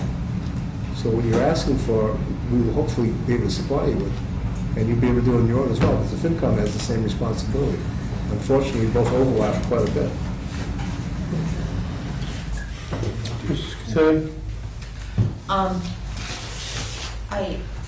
I thought that's what the situation that we're in here. But the fact of the matter is 2 things. One is we have to come to a decision. Okay, we have to make a vote here. We're out of time. The other thing is approval at town meeting floor of these particular items does not guarantee that they're going to get bought. Okay, we know that there are many things that were approved at town meeting that were not purchased. Okay, that were put off, et cetera, et cetera. I think it is our responsibility, if we don't have these numbers, and it doesn't look like we're going to anytime soon, that we keep track of what's going on, right? Whether it's constant meeting with the town administrator, et cetera, before, he goes forward with these purchases. I think we need to prioritize the 7 items that we have, and we need to take a vote on them, whether they are necessary or not necessary at this point. Mr. Chairman? Mrs. Brown? I just have one other comment. I think that we owe it to the people of Wareham to put the town administrator on the spot and say, will we, if we pass what he's proposing to get, will we have a balanced budget this year? Well, exactly. Mr. McDonald? Can we, let's move on and let's talk about the items, because I think that's going to help. Item number 2. Oh, Mr. Fidel? Do you want? Are we going to be allowed to ask questions at the end of the various things, or do you do as you go on? Well, I think we should do it going along, but before we start anything, I would look for the chair's looking for a motion to divide the question stating our approval or disapproval of each proposed item as follows. And then list the items. So moved. Do I have a second? Second. I have a motion on the floor. Discussion. Let's start with item A. Generator, I'm sorry, the defibrillator. We need to vote. No, it's open for discussion. Oh, okay, I thought you wanted to vote to go ahead and No, break it up. we'll go through it, and, Sorry. as I said, as follows. Okay. We're putting our votes. Second item is the generator. Could I ask a question? on the Sure. defibrillator? Go ahead. I believe Mr. Trudell at the capital planning meeting made a note that the defibrillators at $2,100 could be considered an expense item. Yes, that was one thing. However, the administration feels that they're part of a vehicle and he wants to carry them as a capital item. So it's within our power to look at them as an expense item rather than as a capital item. That was brought up in the discussion, because we had discussed that a year ago when they originally came up. But, again, unfortunately, when they bought police vehicles and buying vehicles, they could have at that time included them as a whole package with their equipment, but they didn't. Mr. McDonald. Actually, that was one of my questions, if you remember correctly as well. But I believe there's mass law that supports when you're buying, it's an initial purchase, if you will, thing, or you're building something, or there's a way around it, and I'm not. My question was answered. If you replace them, they become expense items. They're being replaced. Well, I mean, if you take whatever's capitalized, are they once now capitalized? So anyway, my point is that if you buy them in bulk like this, and they have a life expectancy of 10 years, you can put them in as a capital, but when those tear up, they have to be expensed as you replace them. I'll find the mass law. That would also be my understanding. The thing is they were even if they were being replaced one at a time, you run into the problem. We're talking about pulling out an entire program and putting a whole new program in, and at that point, it could be taken as a capital item under mass law. Yeah. Well, we voted to go ahead with the defibrillators as a capital item. We did bring up the question of expense versus, a capital item, but we basically thought that it would be a capital item. Would you give us the vote as you do each article? Any comments on before? Any other Actually, comments? you might have that in your copy. I don't have it in mine. If you want, you can. Mr. Trudell, would you like to state that? The capital planning committee on the vote of defibrillators voted 5 favorable, 0.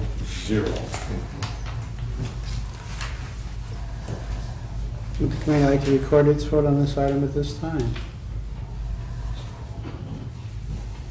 No? Nobody's saying anything. Well, Yeah, yeah. let's do this. Pardon? Well, let's hear it all. Yes, let's go, we're gonna break the items down. Let's hear the whole thing before We're dividing the question. And, based on, I think, the votes, we'll know how our overall vote would be, because we wind up with negatives, and basically says we won't support it as a total article. All right. I mean, how could you support the portion, correct? All right, all in favor of supporting Defibrillators. the defibrillator, signify by saying aye. Aye. Aye. Opposed? Aye. 3-4. Generator? Generator was a little misleading initially. We were under the impression that the police department needed to increase capacity of the generators at the facility because of the new radio communication system, TVs, everything there. That was a $325,000 program that was done a year ago. That was just recently finished. The generator, when the hurricane came in, they had to kick off because of the power. The existing generator in the facility was not sufficient to run everything. They had to go, I believe, to the Wareham Fire District and borrow a backup generator that they had to bring over there. It turns out that the generator that was bid on, we saw the paperwork at our meeting on Tuesday, and it's not a backup generator, it's actually a complete new generator replacing what exists in the building now. So this is a full generator that will handle the needs there. The vote of the capital planning committee was 5-0-0. Any further discussion?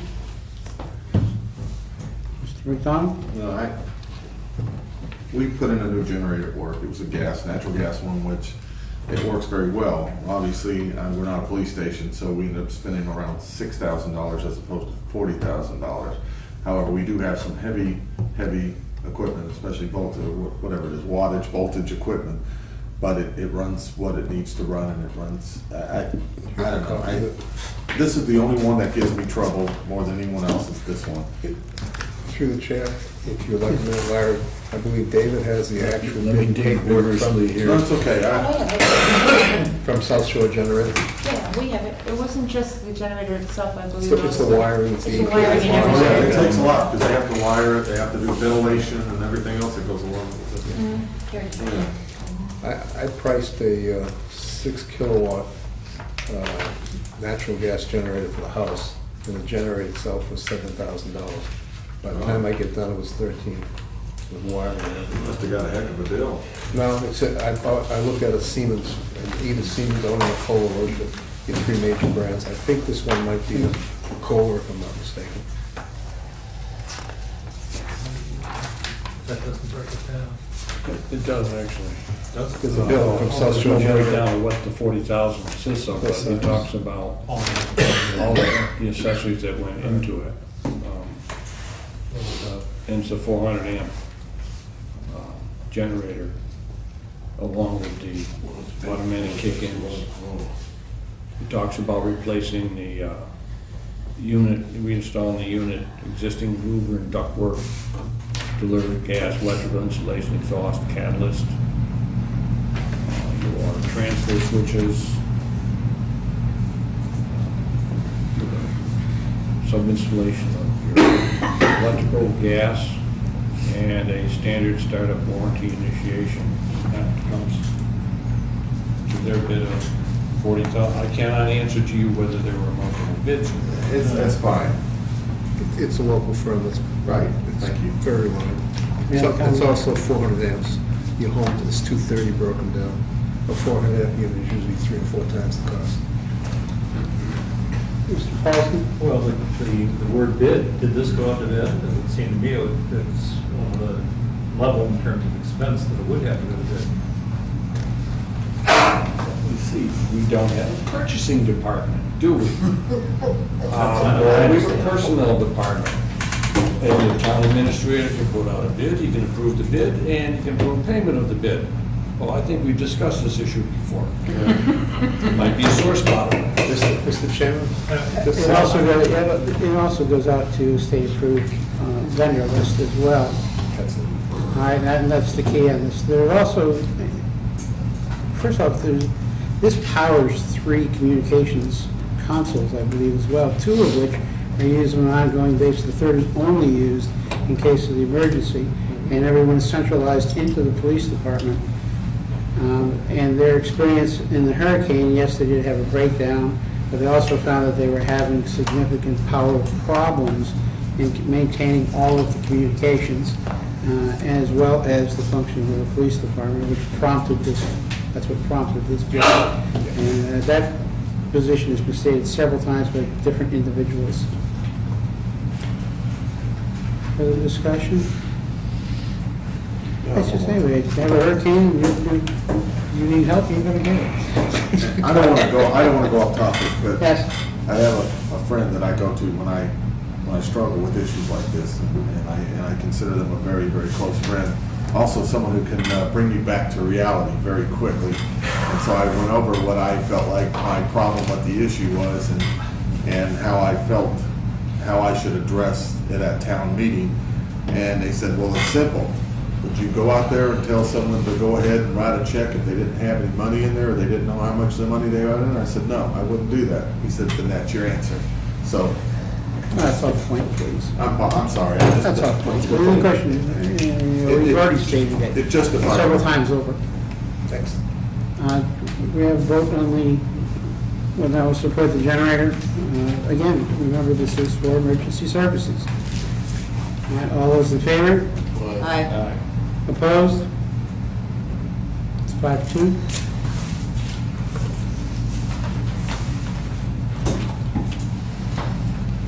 Next, the parking program. Parking program, we actually saw at least the capital plan for the first time on Tuesday, the actual breakout of what it was. We originally thought it might have been for a study, more or less. It's actually for the breakout that we have is $60,000 for the actual system, which would be for the onset pier. I'm not sure if it was going to cover any other areas at this time, although they were talking about upper parking areas somewhere else. There were 5 units to cover those 3 areas. It wasn't clear whether it covered them all or not, but it was included here. There was another, basically $15,000 in different expenses, et cetera, to go with this whole program. As we've said before, this item was not in our list anywhere, obviously. When we discussed it, we went back to the same thing we've been harping on for a while, is what is the plan for this? Is there going to be dedicated income? Obviously, the community events, gets 40% of the parking fees. Is this taken into effect? Because the question was, can you sit there and cap it? And you really can't take money away from a basic act that's been done in 2005, whatever, with Jimmy Potter. You can't just tell people you can't have any more than a set amount. There were a lot of questions about the money. Is the money going to be dedicated to repair and maintain the pier under Chapter 91 rules that's coming up? And there were just questions of how much will the police department be paid to run this program? What happens with the revenues versus expenses? There was no plan really put together that had taken all these items into consideration for a final decision. So based on that, where there was no plan, I believe the vote was 0-5-0. Correct. We did not support it. We asked them to come back at Springtown meeting basically with a full plan that we could, go ahead and approve something that had substance. Any comments? When we went over this the other day, it showed significant income without even adding in police ticketing. Now, I know that community events will get some of the money, but community events doesn't get any of the money from the police ticketing, which would also be a big benefit in income for the town.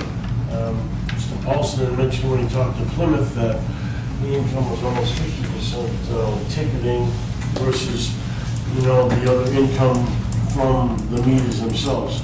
So it showed money without ticketing, which another town said was another 50%. I can't see how you want to put off anything that's going to make the town money.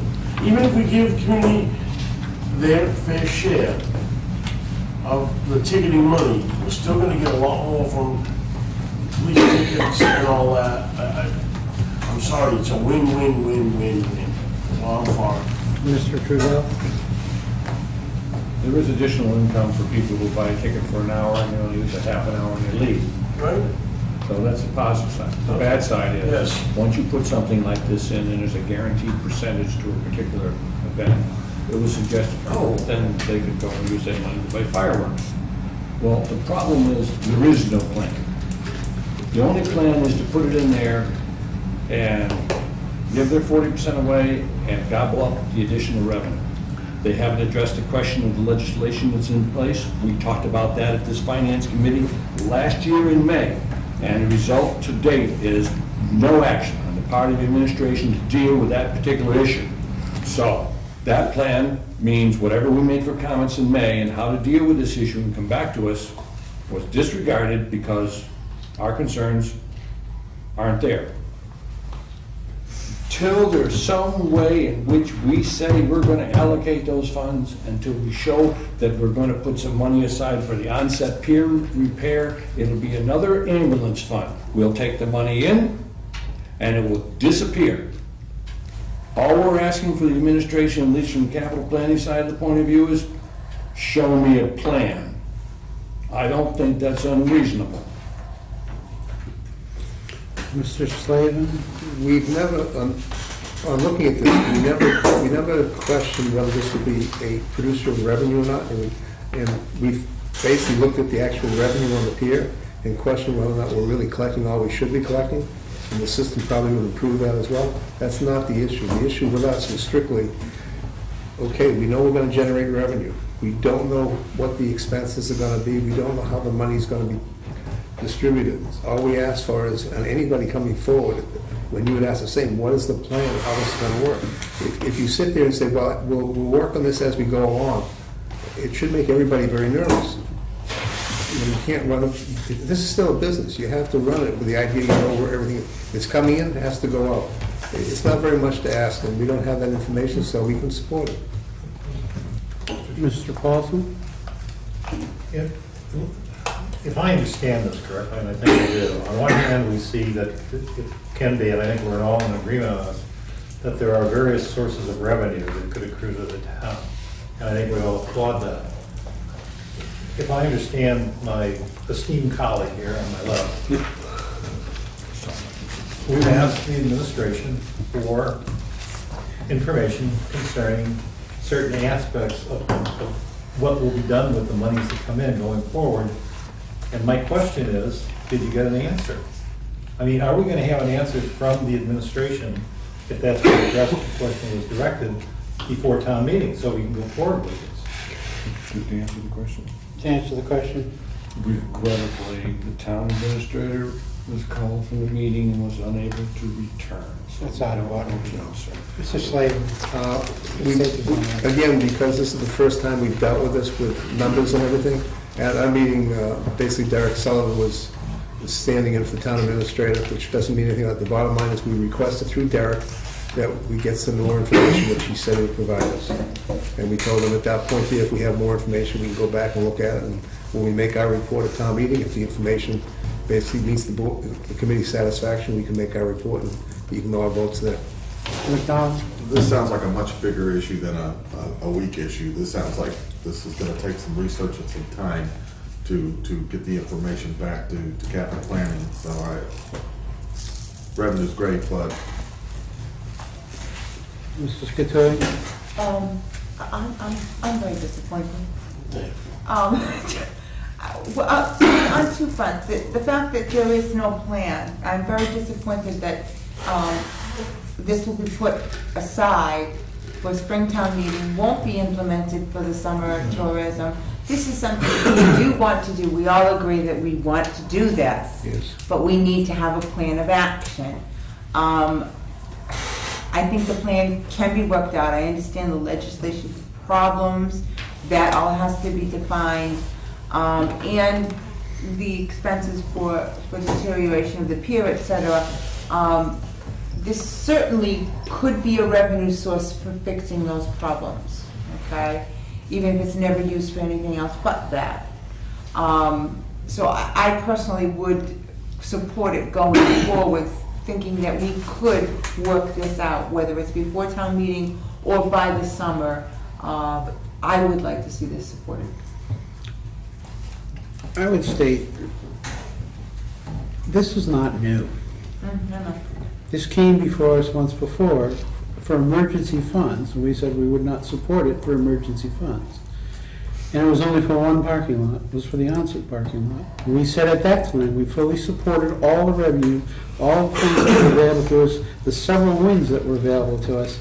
All right, and how far have we gotten between that time and this time as to a plan? And that's my hesitation. We hear there will be a plan will come up, issues will be addressed, and then it comes up to the final implementation, and we're even then not anywhere close to a plan. This is a golden opportunity, as my colleague on the right said. We asked him to break it down of more of what it was, and he did that. He gave us what everything cost and all that. That's what we asked him for when it came from the emergency funds in the spring. He gave us that. He didn't give us a plan about spending the money. That's not what we asked for at first. We asked for a breakdown of the system, the installation and all that, in which we got. Right here in the paperwork, okay? We didn't ask him for, any of the plan about where the money and everything was gonna go. So I think what we asked for, he gave it to us. Okay? I just think it's just too much money to keep putting it off. Is it workable? I think we can work it out. I just think it's too much of an opportunity not to try to work it out as we go forward. We're losing too much. Any further comments? About the bid? All those in favor? Aye. Aye. Opposed? Fourth grade in favor.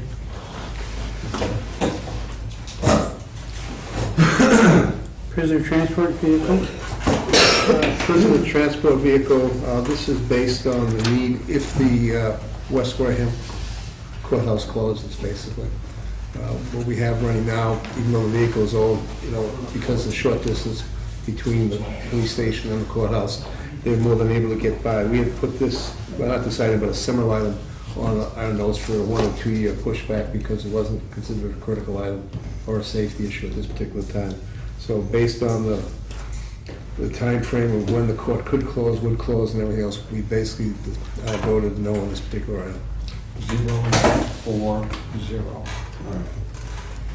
Mr. McDonald? This is when we get into the discussion about trapping us into a number, and I believe our town moderator told us that you cannot substantially change the numbers in an article. And this, therein lies where we get in the problem. And I believe the school committee came out and agreed with something I've been saying, is that money's cheap right now. And for us to lock ourselves into any type of a lease is a mistake. What should have happened here is they put in the total number and then decide later how they want to do it, if they wanted to do it by lease or whatever.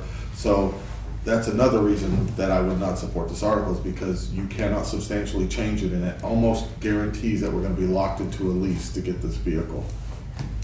Mr. Fredo? For your information, the request and supporting documentation indicates that the actual cost of the vehicle would be $55,000. Is that the motion? That's part of the supporting documentation, if they bought it versus leasing it. But to your point, if you spread the lease out over 3 years, it comes to $64,200. Well, there you go. That's. I think that supports your position. Well, thank you. Mr. Paulson? The courts in various jurisdictions have started to use settlement for the, instead of bringing the prisoner to the court, it's done remotely. And therefore you don't have police overtime involved. There are different, what I'm trying to get at here is there are different ways perhaps to do things, as opposed to saying, well, we're going to have to transport, if we have to transport people, to a remote court or arraignment in particular. We ought to be looking, as a suggestion, we ought to be looking at different ways of doing things, as opposed to saying, well, we're going to have to put them in a van and move them 60 miles and have the attendant overtime. There are other possibilities, and other courts are doing just that. And for that reason, and in fact, the judges are in favor of it, in part because it makes their job safer. Any other? Well, Mrs. Cattouli? my only comment is that there's no guarantee that this courthouse is gonna close. It's all conjecture at this point, whether it does or it doesn't. I think we're just putting the cart before the horse here, and spending money we don't have to spend right now. And Mr. Paulson says maybe there is an alternative. Anyone else? All those in favor on prisoner transport vehicles, signify by saying aye. He's asking. Pardon? He's going to capital planning. Oh, I'm sorry, capital plan. Capital planning on the prisoner transport van was 040. Which you would say. Well, that's the vote. It failed. Somebody had to leave their meeting. Oh, okay. They actually run longer than we do. Go figure. All those in favor, signify by saying aye. Opposed? Aye. There's 6 of us now, 060. Okay. The four-wheel drive vehicle? Four-wheel drive vehicle is really, it's a sergeant supervisor vehicle that goes out. Again, this vehicle was on our list, not for this year. We had pushed it back a year or so. Again, we felt that even though they do have an older vehicle running, it doesn't have high use per se. And I believe they have one, possibly two supervisor vehicles that have come in the last year or so. And we thought this could be basically pushed back a little bit because it wasn't really a critical need. So we did not vote for that also. For that? I asked the question if the 3/4 tons were being taken, I'm sorry, the supervisor four-wheel drive vehicles were being taken home by the supervisors. The chief informed me that these particular vehicles were not going home. However, there are 9 vehicles that do go home. The chief, 2 lieutenants, sergeant of detectives, 3 detectives, and 2 canine officers. But these particular four-wheel drive vehicles do not go home, according to the chief. The Capital Planning Committee voted 0-4-0. Any further, Mr. McDonald? Just want to reiterate, again, we're locked into a lease number here as opposed to a total value that, and that's another concern. Do you want to answer my question, if I may? Yes, you may. If you look at the lease, it works out to $58,320. If you look at the documentation for it, it says $50,000. There you go. Any further discussion? Vote on the vehicle. All those in favor, aye. All those opposed signify by saying no. No. 0-7-0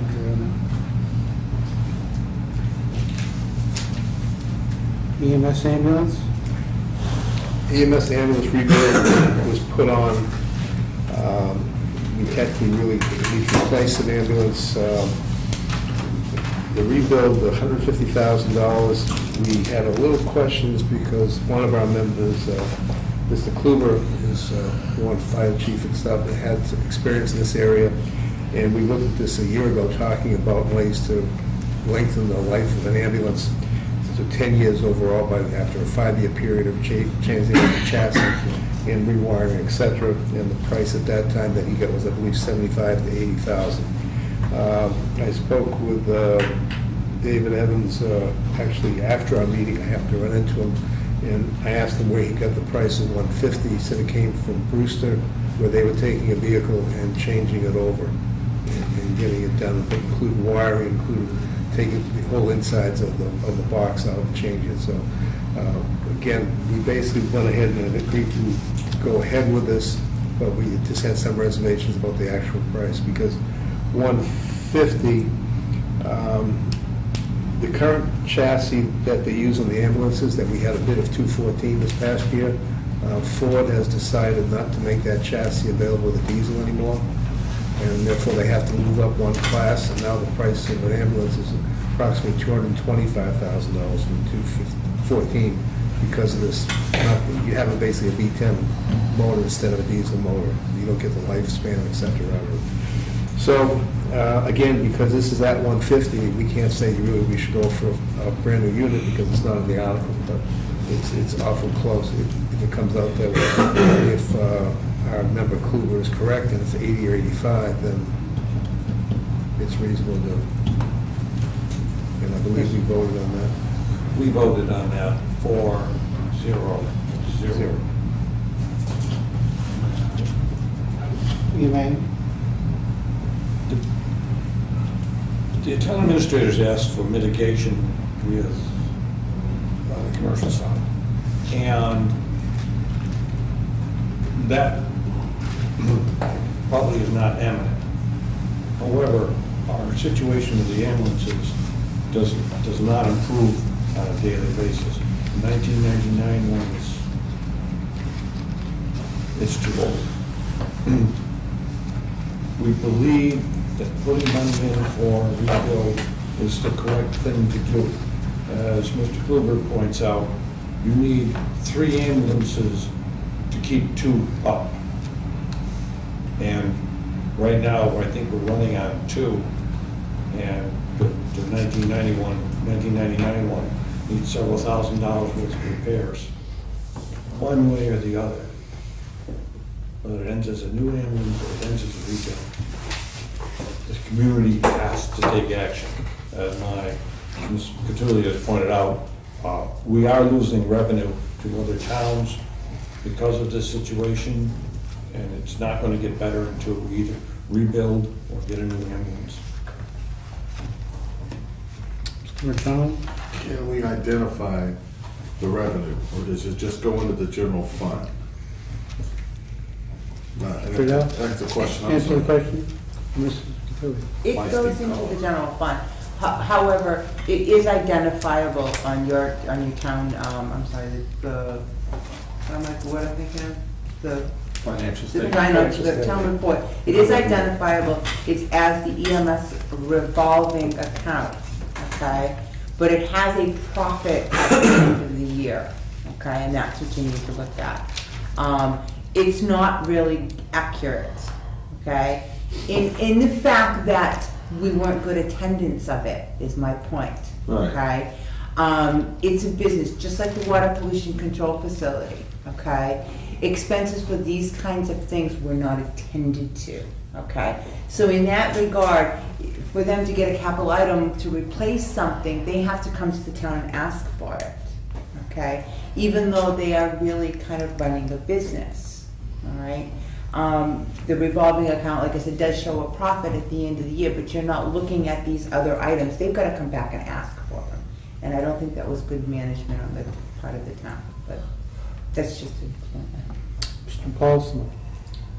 At the last meeting, when this subject came up, I raised the question as to changes on the Medicare funding, which apparently is the major source of funding for the ambulance services.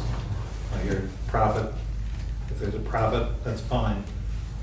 But if it's coming from Medicare, and Medicare is under duress at the current time, and my understanding is that program of funding for ambulance services for towns, cities, municipalities is going to be cut significantly. And I raised the issue, and I don't know that we've got an answer as to where that particular program stands and how it would affect our ambulance service and the profitability of it.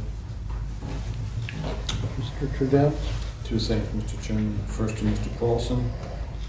The question whether Medicare payments are going to change or not is a valid question. However, that leads to the question is, should the town be in the ambulance service or not?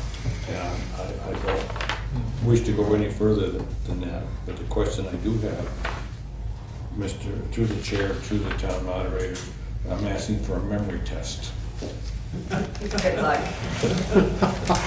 Only if the town mayor moderator. Was this fund originally set as a revolving account, or was it just set up and we say that it's a revolving? Without putting myself in jeopardy, the best that I can remember, originally when the ambulance was established, you have to remember back then, the town had its own fire department, so the EMS came under the town's fire department. Mm-hmm. And it was set up, I believe, as an enterprise fund. Ooh. I believe it was originally voted as an enterprise fund. How it transferred into a revolving fund, I'm not sure. I'm not sure if it just at a future meeting turned into a revolving fund. But, and again, I'm just going by memory, and it goes back to the 70s, so, but I believe it was originally an enterprise fund. That's how it was established. As I said, it was a memory test. Mr. McDonald? And this is, you can't, I believe, and this is just from reading enterprise fund accounting, you just can't simply go from an enterprise fund to not an enterprise fund. But I would be more apt to support this article if it was an enterprise fund, because then, similar to the sewer and similar to the, and even though the harbor master is not an enterprise fund, it acts that way. You can readily identify the revenue, you can readily do that. It's just easier for me to see it as a paying for itself as opposed to, here we go again, so. I'm going to attempt in some way to answer two questions and make a comment. To Mr. Paulson's question about Medicare, One of the things, first off, Medicare payments have been dropping for all services, okay? Medicare has said that they're reducing payments for all services, okay? The other part of that is EMS charges, their billing company charges what they call Medicare base, okay? In other words, whatever Medicare allows for that service, that's what they're allowed to charge for it. However, if you are, your insurance happens to be Blue Cross Blue Shield or Harvard Pilgrim or whatever their allowable is what their service charges for it, okay? And I will tell you that in my experience, our EMS does a wonderful job of getting their payments, okay? They do try to do that. However, there is an awful lot of free rides too, okay? And that is part of providing that service in the town of Wareham. I mean, we have visitors that come here during the summertime, year-round, whatever the story is, and we have our low income that just cannot pay for it, okay? And that is a service that we are giving to them to secure their safety and their well-being, etc. It is my opinion that we need to do this. This was bad management on the part of the town and not seeing to these needs prior to now. They not only provide coverage for this town, but they also provide coverage for Carver, Bourne, Marion, in conjunction with those town services that provide service back. And I can't say enough about what they do as being the best. They really are the best. All right. We give back to other towns a lot more than they give to us. And they need this. That's all I have to say. Mr. McDonald. Oh, you give me that look. No, I think out of all of them, this is the one that is the closest from my standpoint, because it is a revenue generator, and if we don't do it, we're not going to generate revenue. That's right. This is the one that I say, maybe it doesn't pay for itself, but it pays for something, and if we don't have it, we're further in the hole. That's the one that I support more than anything else, and yes, they do a wonderful job. So. How's that park meter? One of the other items that has come up is it does not take much to knock an ambulance out of service.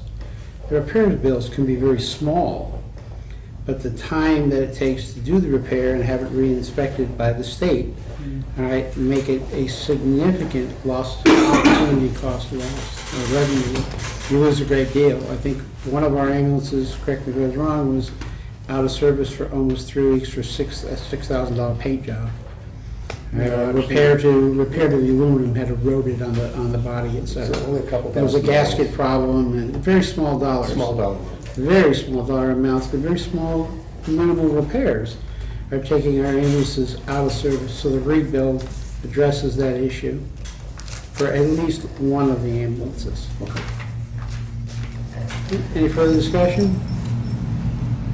You take this to a vote then, all in favor of the refurbishing an ambulance, signify by saying aye. Aye. Opposed? 700. Enterprise. That's for last. Buses. Oh, $1,000 roll. I'll make this short and sweet.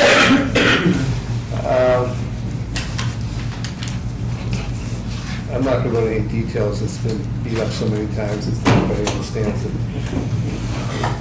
We basically went ahead and voted to recommend the 7 buses they want to buy for now, and it would be as a capital lease, so it could be assumed later on. We basically did this with the provision that come Springtown meeting, an actual plan would be brought forth, whether it be an operational lease or whether it's going to be something where they have provisions for replacing the buses. You can't do 20 one time because, 7 years later, whatever it is, they're talking about 10 years with an average lifespan of 5 years as a plan. And we basically talked again about setting up the committee, which was, the school superintendent, the town administrator, chairman of the board of selectmen, chairman of the school committee, chairman of the FinCom, and the capital planning chair was strictly advisory to funnel information into the group. And they would basically come to town meeting with a plan.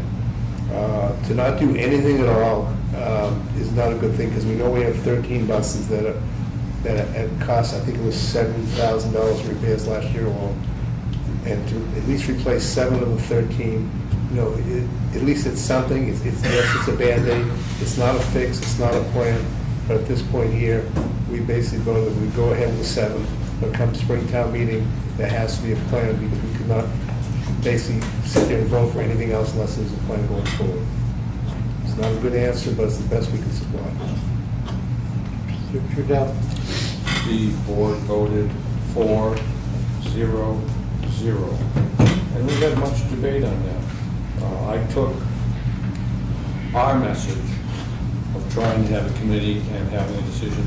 I took our message from last meeting to capital planning. I do know one of our members had some serious concerns that 7 wouldn't solve the problem. But the question put to that person was, give me a better alternative. And they had no answer to it. And that is the answer. Give me a better alternative. Because I know you're looking directly at me. No, it wasn't. The problem I have with this is you're putting the cart before the horse. First you're saying, here, we're going to give you 7 buses, now come up with a plan. Well, does that guarantee it? I think you have to build the amendment that you're going to do that. But still, it doesn't guarantee it's going to get done. We heard the chairman of the school board tell us, don't do this right now. We can do it in the spring, but just have a plan for it, and then we can attack it with a long-term plan. Also, harken once back to that comment that probably is going to make the chairman just very tired of hearing it. You're locked into a lease.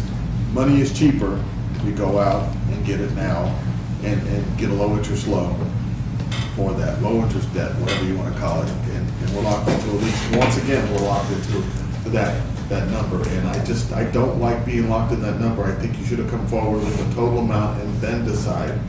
So again, all alternatives are not there. Our understanding is that the leases would be assumable capital leases. And this is only a 1-year Band-Aid, very dirty Band-Aid. Yes. The idea being that when the plan comes up, we'll probably take a second year to get the plan in place. If all they get is the 7 buses, there's no second 7, no third 7, okay, no fourth 7, etc. The problem is as was stated, is that the repairs that are having to be done on some of the buses, one of the buses is almost out of service, $13,000 by itself. All right, and as we do our bus count, we have a lot of dead buses sitting in the yard, etc. The reason for doing this is to make sure they have safety throughout the remainder of the year. Right, and they have to be assumable leases, and the leases at this point would be at a lower interest rate, so that if interest rates do go up as well, which we can have lots of discussions of, they would be very desirable leases. Right, so the other side is, can we afford to bond 7 buses and own them for 10 years, especially if, again, we're looking at the potential of operating leases, etc. This is sort of the cheapest, easiest, dirtiest way out, but it is a solution for a very serious problem that exists right now. You heard the chairman and the school superintendent say, I would rather go forward with a plan as opposed to doing this now and then having to come back. So I heard the chairman. Okay, well, let me go backwards, and I apologize to the chairman. But here's the big thing. We all agree that they should go forward and they should develop a plan. The problem is, when we give them these buses, maybe they decide not to do it. Well, how do we penalize them? Is there a penalty phase in this? Because obviously, how do you penalize them? You're giving them 7 buses to play with, so now they don't feel it's such a necessity now, or they don't come up with a plan, and this is what we got, 7 buses. You see what I'm saying? I'll answer as best I can. First off, the school superintendent came to our meeting on Tuesday and basically asked us that he would further to get to 7 for now, because he really doesn't want to have nothing because they are concerned about the issue. So that's where we were there. That was part of our discussion. Our comments at the end of our meeting, when we finally beat this to death again, was that come spring, if there's not something there, we are not going to bring forth, at least with a recommendation at town meeting, any newer buses. So that's the penalty phase. So we don't, we both are advisory committees. I mean, we can only do what we do, but what you do is you go before a town meeting and say, there's a chance to fix this, and if they don't fix it, they don't fix it. You know, I'm not, it's been going on for 3 years, it's probably gone on for 10 years before that. I've been involved with this for several years, talking with the school superintendent in private meetings. I was on the little subcommittee that looked at this association with some other people, including Selectman Schneider. And the school department's attitude has always been that they make money, we make money. The reason they make money is because they never put money aside for the depreciation and for the repair of the vehicle. And now we're confronted with this issue. It's quite clear. The suggestion I have made and will continue to make is that I would like to see a definitive, rigorous, well thought out preventive maintenance program that would take the fleet and go through it again rigorously and tell us exactly what needs to be done, what needs to be replaced.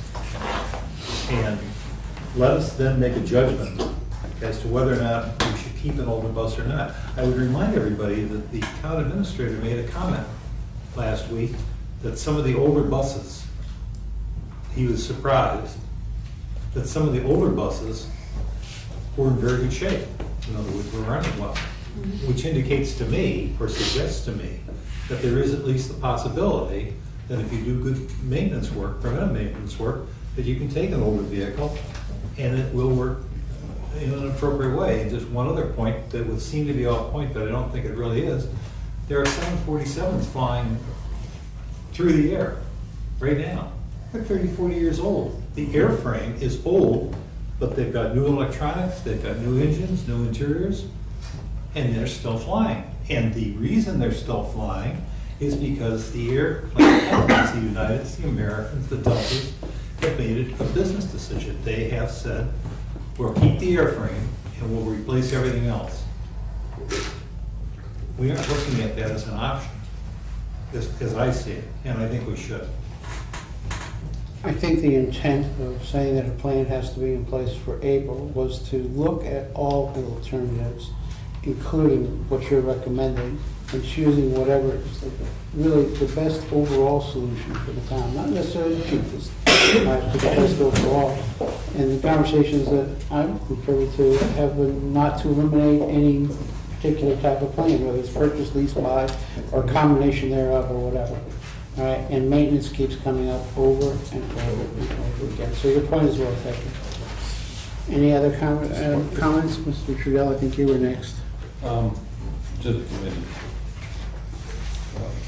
Two things. Dr. Rabinovich admitted that he had had to have a meeting with the town administrator and I believe the Derek, that they had a meeting. Head transportation. Had a meeting and agreed that they needed to come up with a plan. So I believe that the administration and that the school is feeling the heat of the fact that there is a lot of reluctance, whether at the capital planning level or at the financial FinCom level, to just arbitrarily rubber stamp something. And so there's pressure out there on them. The other thing is, and I say this, 7 buses isn't the answer. But given the number of buses that are shaky, that they've got up and that they're running, but that are shaky, I look at it as a safety issue. And every time I look at things, whether it's the chipper or whether it's this boom truck, and it's a safety issue. I have to default in terms of safety, at least me personally. Mrs. Brown? Mr. Chairman, we've heard that the school's been, their feet been kind of put to the fire to take care of the situation, come up with a plan. Well, if their feet weren't to the fire when this whole fiasco blew up on them last year, how do you know they're going to come back with something now? I mean, and I agree with my colleague as far as the preventive maintenance. There was no preventive maintenance. I attended a couple of those meetings. There was none. How do we know there is something now? 7 buses. I heard the head of the school committee say to us, "Hey, you know, I could live without if I could get a plan to get them." I'd say, okay, give them the $91,000, go buy a new bus and come up with a plan. Mr. Slavin, would you like to address? Go back again. The decision that we came up with was either the school and the town would look at an operational lease, which means farming the whole process out, or the school and town running a bus system. How they run that bus system and how they do the thing is as part of their plan. Those are the two choices. I mean, it's taken a long time to get us to the point where they consider both of those options. It's never been there before. The buses are part of, I believe, the non-net spending. It's on the town side. Mm-hmm. So it's basically, you know, the town is the one that has to basically go ahead and say what we're going to do. The school that says they need certain buses. The school department doesn't buy the buses. You have, again, if you put this committee together, if everybody follows the recommendations of the FinCon and the meeting, and you have two members, plus one in the middle there, basically 5 members, you're going to get some kind of decision made. Because you have all the players there, but you have to have all the players involved. Mr. McDonald. This article or this piece as written, I don't agree with, but is there going to be an amendment made to put this group together? I mean, is it going to be contingent? Because otherwise... It's going to be basically something that's recommended by the FinCom or whatever, or someone's going to have to come up with it. I don't believe it. Handshake. No, it can't be done. I don't think so. It cannot be done. It cannot be done. Clerk can confirm. Can it not be done? You can't make that amendment. Outside the scope of the article. Scope of the article is capital purchases. Can't be done. However, I believe the Board of Selectmen in their jurisdiction could put together a committee at any point in time, should they so desire. Yes. I don't know where the recommendation is going to come. It's come from the FinCom. It came at our meeting of capital planning that we discussed. But again, it's just, we would recommend it. And again, we'd go through our representative to the BOS, you know, here, and it would be up to the Board of Selectmen to go ahead and institute it. And I believe Jeff Sweat would probably go before the school committee to get their approval as well. That's where we feel. Sorry? No, I'm sorry. Mr. Gill asked me a question. Go ahead. I had to write an opinion on it for this in terms of buses. And what I wrote, subject to modification, of course, is the opinion of the Finance Committee that 7 assumable bus capital leases at this time are necessary for the safety of the continuing operation of the town school transportation program. However, given the excessive costs associated with the continuing capital lease program beyond FY13, it is felt that approval of this should proceed only as an emergency measure for the current year. The committee feels that the town administrator, superintendent, chairman, board of selectmen, school committee, finance committee, capital planning must formulate and approve the plan by the Springtown meeting for inclusion in the FY13 budget. And if not then, all further acquisitions of vehicles must cease until an equitable solution is arrived at. Now, I think that's, you can vote yea or nay on the buses, but I think this puts it in front of the town in terms of yea or nay. Any further comments?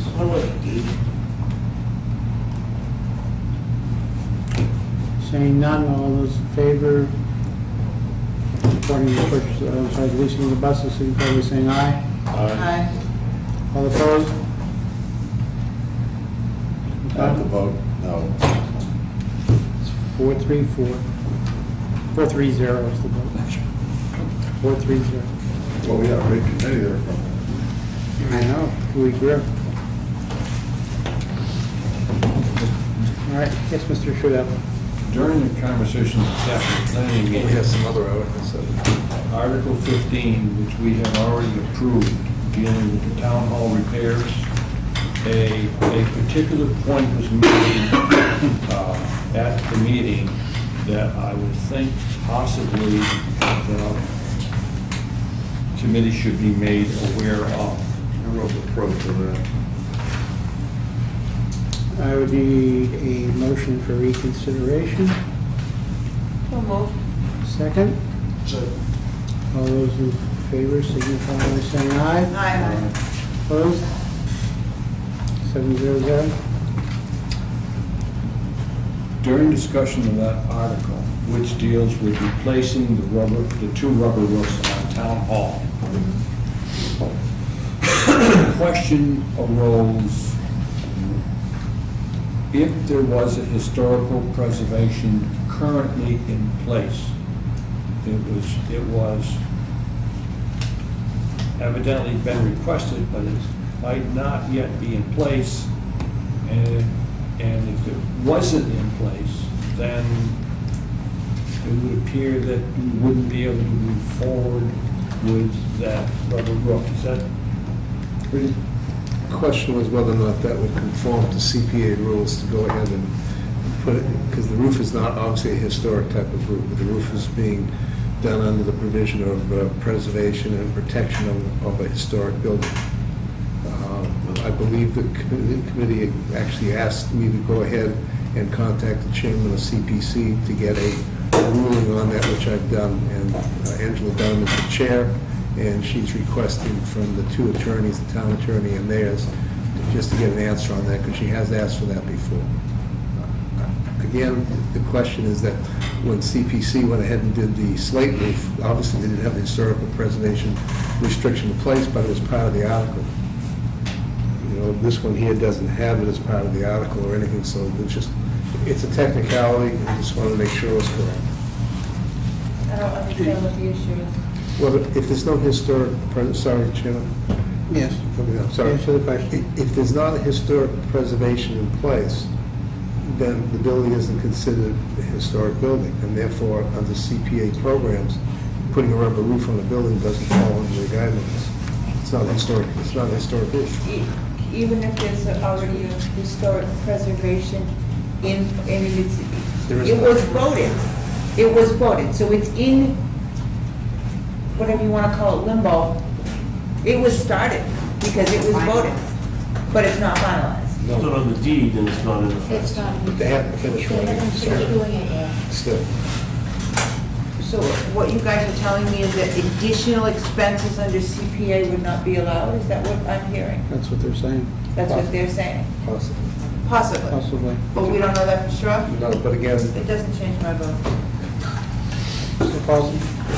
I seem to recall back several years ago, either Brookline or Newton, that CPC funds were used there for what was considered to be maintenance.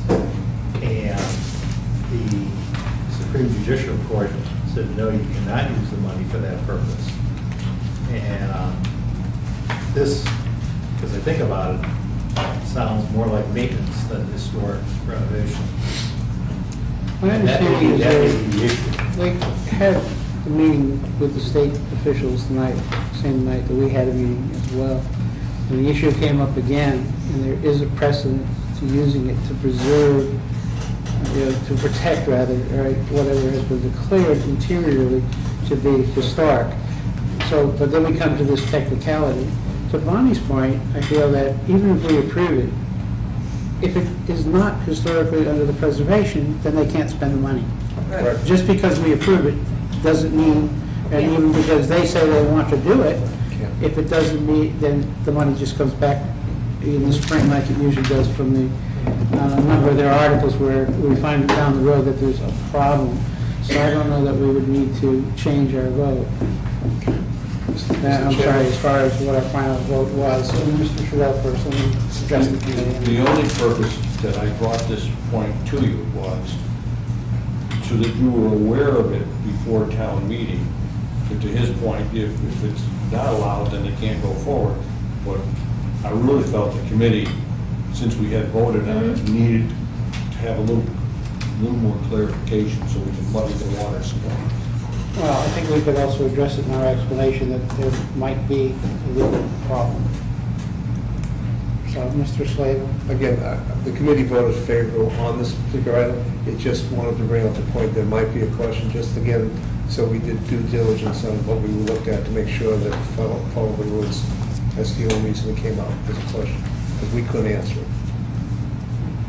So, Well, two comments. One is, one of the reasons I was actually in favor of a historic preservation on the town hall was the fact that it gave us a different outlet to get these things done, okay? That we were using our own money, CPC money, to do something we needed to get done. So that's my one comment. The other thing is, so that doesn't change my vote. I still think it's a great use of CPA funds.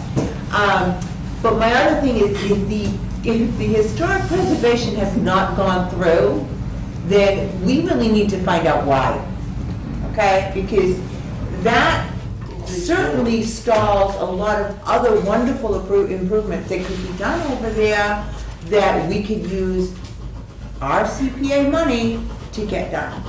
So that's just a follow-up with, somebody needs to answer for why this isn't finished. Mr. Brown? My understanding has been with the CPC in the past that they weren't able to complete the process, and it got put aside. No. Well, somebody needs to come and answer that, whatever, moving us forward. Well, I'm just. Any other comments, Mr. McDonald? I have a very close relationship with the person who wrote for this article. And one of the things, and maybe I just read it wrong, was allowable expenditures under this thing. And money can be taken, I think it was B, the acquisition, preservation, rehabilitation, and restoration of historical resources. And I believe it's covered as a historical resource. So what you're saying is that just because it's a rubber roof, that may not qualify it because it's not restoring it, but it's preserving it. Yes, that came up because, sorry, through the chairman? Yeah. That came up because a person who works, not part of the CPA, but is an independent firm out of Boston, came and did a presentation. During the presentation, he explained that maintenance items, which were always told we couldn't do, and to Dick's reference actually was to a playground or something that Newton did. It wasn't maintenance, it was a playground that they spent the money on that came back. That maintenance actually was an allowable expense for the CPA program, which we were all surprised at because we've been told for a long time you couldn't do that. And he also explained that if you have a building that's an historic building and you have, wasn't a roof, to do something which really isn't historic, but you're doing this repair in order to preserve the building, it is an acceptable use of CPA funding. Up until 2 months ago, as far as the town was concerned, that wasn't something possible. This article was written because of, on that basis. This was just newly informed. Okay. Let's repeat this first. Well, I need a motion for, I need a motion for favorable action on Article 15. A motion for favorable action. A second, Mr. McDonald seconds. All those in favor? Aye. Aye. Opposed? Off the door. Oh, I'm here. 7-0-0. Okay, so it's the same vote. No change. No change. Article 11, just for clarification. In the Article 11, you have actual capital item of a vehicle, and the capital planning committee voted favorably to support that. It was in our list. They're using their own, as I said, they're using their own harbor funds, so that was a capital item as well. We already voted on that. You did, but I'm just letting you know what we did. Okay. Sorry. And the water pollution control facility, again, we were in favor of that with the idea that it was going to come out of somehow out of the enterprise fund to pay for it. And we didn't really vote on the repairs to the Wareham Free Library because we were under the impression they were going to pull that particular thing there. When they came before us, we asked them to come up with a full plan for the full facility and to come back so we could come forth at Springtown meeting with an actual, plan to take care of all the repairs and the causes of the repairs. That's it. Well, I could probably do it under, this, but I just wanted to address Bonnie's comment about historic restriction. I don't think oftentimes that boards, committees, and commissions understand the process of what you have to go through when you're dealing with historic restrictions and conservation restrictions. They're done in conjunction with a partnership with the state, and oftentimes it's legal questions that go back and forth in legal language because it's the state attorney general's office, or I'm not sure what the historic preservation, if something comes up in the future, it's the state that has to defend the suit. So it's an enormous amount of work that it takes to get these restrictions done. It's not a simple process, it's a lengthy process. And if you're at all interested, tomorrow night I understand that the Wareham Land Trust is putting together a presentation, and it might be helpful for everyone to attend to understand how that process works. I know in my past dealings with conservation restrictions, sometimes it takes as much as 3 years to go back and forth with the language because you're dealing with the state attorney general's office who has to approve the language, and it's a matter of agreeing on language and making sure that you get the terminology correct. So it is a long process to go through. I mean, I wouldn't be so quick to jump on boards or committees and commissions and say, oh, gee, how come it's not done? I'm not jumping on anybody's stuff. No, I understand that, I respect that. It takes a long while. But they need to do their due diligence too, okay? So why come forward with another article that you know is going to be judged, okay? If they hadn't finished that particular item, then why present something else to spend money? That's my point, okay? I'm not keeping track of them, but they bring me another article and I'm just assuming that everything is okay with that. So I'm, they need to follow through is all I'm saying. That's a quick answer, Bonnie. We're getting out of control, but go ahead. Just quickly, they came through that article basically because they felt that was okay to go through. The question came up with the capital planning. We asked the question back to them and they didn't have an answer. They didn't realize it could be a question. So it came as a surprise. The other part that was Claire was trying to explain, besides the long process and expense of anywhere from $3,000 to $10,000 to actually write a historic preservation restriction, is you have to find someone to hold the restriction. And the community, CPC has had great difficulties finding independent companies or town agencies separate that actually can hold them. And that's understandable. Swiss Speech is one that's been going I don't even mention that to me, please. I know, but that's what it is. If we may. Sorry. If the time grows late at 9:45, and I'm hoping that we don't have to ask to extend the committee meeting past 10. This is a general comment, sir. We have a general problem, though. We also have a vote on Article 17. The question came up previously. This is the one that relates to the Community Events Committee. Question came up at one point as to there's no dollar amount, but in fact the dollar amount is calculated, all right? And I think as written, it very specifically would come to a number. All right, and that number, since that number was part of the legislation, there's really no option to spend anything other than that number. So I think we can vote on that particular article, unless somebody feels that we truly can't. I mean, it would be nice to know the number, but there's really no requirement because it's fixed by law. I move favorable action, Article 17. I have a motion to, and I have a second. Any discussion? All those in favor signify by saying aye. Aye. Opposed?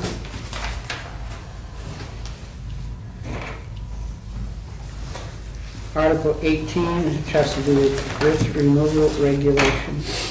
Mr. Trudell, I'm going to hand you the gavel because I have to recuse myself. Shucks, I was I just and going I to make a will motion back for to you better not adjourn the meeting because we have to talk about, we have to talk about, grants. Article 18 deals with earth removal regulations and presented by Mr. Shevitz. Yes. Clean water. What is the committee's favor? I'll take a motion. I move for favorable action for discussion only. Do I have a second? I have a second by Mr. Camaro. All right, discussion is open. Pardon me? Discussion is open. I'll recognize, I'm sorry. I'll recognize Mr. Bronx, and I'll recognize Mr. Camaro. I'm not in favor of this because I think that the way it's written, it contradicts itself. And if you read further into it, there's a lot more clarification. And I just feel that it's just wrong. I mean, the water, the aquifer, the law is 4 feet, and they want to go 10 feet. And it just contradicts one another. It's not a clear article, and it shouldn't be passed by any means. Before I recognize Mr. Camaro, has anybody seen the letter from the Wareham Water District? I have a copy of it. Oh, I haven't seen that. Would you be amenable if I let? I don't think I have it with me, though. Okay. Oops. I had it with me, but I don't think I... Do you know the gist of it, Dave? The gist of we were told that the onset water department had approved that, and we were waiting for Wareham. Yeah. The gist of the letter is that the Wareham Water District feels that if the current regulations were enforced as written, that would be sufficient to deal with the issue. So I don't call that a booming endorsement that the petitioner thought he had. I will recognize. I actually read the letter, and I called them to explain it to me. Basically, what the letter says is the current bylaws as written are enough. If they're enforced properly, are enough to protect our water. But I have a copy of it in my email. While you're doing that, I'll recognize Mr. Camaro. I'm sorry. Now this, I don't have a lot of, so much information, but I believe the gentleman who put this article in, okay, it's political to the fact that there are people that is trying to get out of business or not run their business properly. There's more to this than just rules and regulations for the water. I'm not saying more. So that's all I'll say, okay? Absolutely. Okay, where do I start? I actually had an email exchange with the Plymouth Carver Aquifer Advisory Committee. It's a real big mouthful. And then my question to them was, after getting the email and the letter from the Wareham Water, was has the Clean Water Committee been in contact with you to talk about this? Because that's really what their charge is. And of course, I think her name was Sarah McEwen. Sarah Ewan is the chairman. I could probably pull it up on my phone, but I don't use my phone. She basically says they've heard of the article, but no one has approached them. The other problem I have, and this may be something similar to what I was going to bring up earlier. This is a general bylaw change. If this bylaw change was to pass, I believe it's going to conflict with the zoning bylaw, because I believe the actual zoning bylaw is like 444-17. And that is the general is going to conflict with that. I'm not familiar with it. You realize, Larry, you're beginning to slide when you start talking about these 4-4-. I know, my brain is really good. I'm sorry. You asked me to do research, I do research. This is what I do. But I believe that's a problem, and that may actually be something we refer to town council. Because I can do CPR. You know anything about the... You can't have a general bylaw conflicting with a zoning bylaw. Okay. I guess, that's maybe town council. So I don't really support this article simply because I just don't believe, I just don't believe it was, its intended purpose, it's too convoluted at this point. You're gonna cause a problem out there. I don't understand why you didn't go to the people that are charged with taking care of it. We have the best ordinances in the state of Massachusetts to protect our water. So, no, I can't support it. No. But I would like to get someone to get with, I believe, legal counsel on that, to see whether the problem was identified as a general bylaw conflicting with a zoning bylaw. I would like to have something, or someone in zoning for that matter. Do we want to vote on this? Yes. Okay. Julie, you said not yet? No, I didn't say that. I said, never mind, I was talking to myself out loud. Go ahead, Dick. The chairman has said that he cannot. He said he was recusing himself. He was accusing himself, he has nothing to say, so it really boils I thought he down. was excusing himself to go to the men's room. Thank you, Okay. Well, that would be me in about 37 seconds. well, then that makes the question, do you really want to vote on this? Yes, I do. Does the committee wish to vote on this at this Yes. time? Yes. Thank you. All right, all those in favor, please signify by saying aye. Hearing none, all those opposed? Aye. Okay, we have 600. 600. No, zero.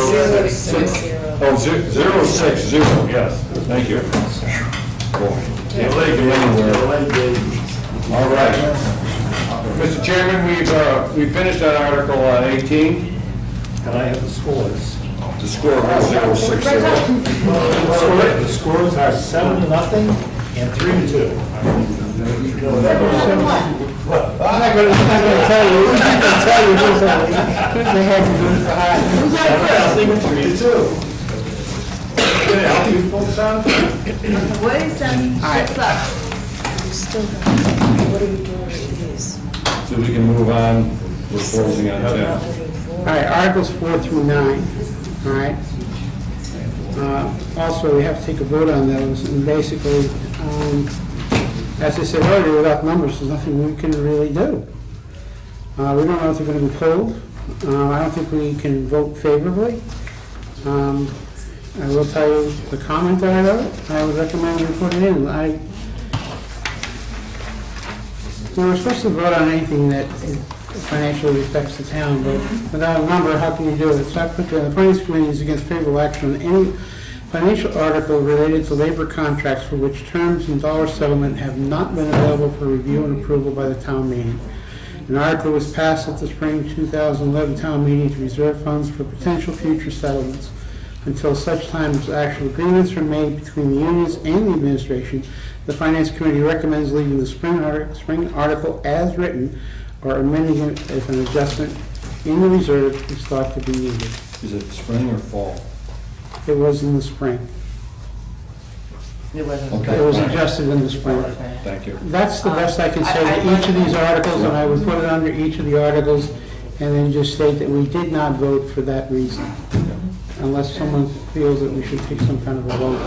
It doesn't prove anything, you take the vote. I mean, we can vote if we choose to abstain from voting, then we choose to abstain. I think that's so crazy. I'd rather bring it up the fact that we don't have it. Okay? No recommendations. And I'm also trying to say that they know the deadlines. On both the admin side and both the union side, they should have tried to find some way. How many years have these contracts been going on? 3 years, 4 years? He heard what you said clearly. Yeah, and he agrees. All right, as far as, I agree. all right, so unless somebody has a motion on those articles, that's what I'll do, I'll put it that way. I sent each of you, or you received tonight, a draft of what everyone has done so far. I gave Kelly mine tonight, I just. To Kelly? Oh, okay. In the interest of expediting everything, I don't think it's a violation of the open law meeting if, since I'm the editor-in-chief, if I go through and edit what needs to be edited, send it back to the individuals who wrote it, and then just let other people take a look and see if they have any corrections. I like the way you tweaked my work. Pardon? I like the way you tweaked my work, it was really good. She's not just another Okay. Unless anybody objects to that, would that be the violation of the open meeting? I don't think it would be, right? Because it's all my body. I am the final editor who writes all these in the end. These opinions, they've all helped me out, they've given me drafts. And I have to reconsult with them as individuals as to whether they feel what I've written is okay. I'll take the changes at this time. All right, so I'll do that in the interest of trying, rather than trying to sit here and edit each one. What I would encourage you to do, the more appropriate thing would be to go through this. Right, if you would each go through this and come back to me and say, I think, I have an adjustment that I would like to make. And I'll put it in. I don't necessarily have to go back to everybody with that, as long as it's out. I got Thomas, you still own one. I need it, we have to have this. I'm going to tell you all 7 in the morning. All right. So I'm going to tweak mine a little bit in the morning. Correct. And David, we've done all your, okay, we did all of Article 1. Yes. So please do that. If you would, go through this. If you can get back to me by tomorrow afternoon, is that possible? All right, I would be most appreciative. So stay up till sunrise. Pardon? You're going to be in town all tomorrow? If not, Yes, I will be at home. We'll send it to Frank. Yeah, you can call me. Remember, you can always contact me through the email for the time. On Article 1, Yes. I will need, Learn how to send I will email on need, that or one. you will need, to place A It's through fine, just do. the FinCom vote. Yes, no, I will do that. You'll do that, okay. I will take care of that. All right, fine. Because remember, there's also the basic motion that says that, as I read it, Kelly and I, we're asking that it be divided, the question be divided. Yes, Kelly, sorry. I'm sorry. Article 2, I know that the library repairs. It's to be withdrawn. But what did we do? We decided not to vote because it was We're going to be, not voting. we're not voting. Okay. We'll have a statement. Okay. Yes. Some of these are very well written, and I will point out the numbers that are well written. Not yours. Why do we have this one surrounded, Article 18? Are we not printing that in the report? Why are we not printing that in the report? Because we're only responsible for the ones that really do have the financial impact, okay? So I'm saying that I would say that we don't do that. I'd like to get into that we put the pros and cons in and all the financial items. If there is a financial factor that hasn't been considered, which we discovered, which Mr. Paulson pointed out tonight, we make comment on it. However, I don't think that stops us from, at the actual town meeting, doing this. We can have somebody say this. This is what we, without printing it. The less we have to talk, probably better. Well, that decision will be made that night, I guess. Okay. All that said, there also is the matter of Frank's writer's block, which is the chairman's letter. Mr. Duval has volunteered to help me on it in the morning. Once I have put that together, I'll send it out to everybody. Traditionally, it's been done by the chairman, so. If you have any suggestions, again, please send them to me. Okay. I'll take them, but I sure will read them, and they may, you never know, they may trigger something. Well, I have either a motion to extend or a motion to, have we covered when I? Wait, before we do that. The next meeting date.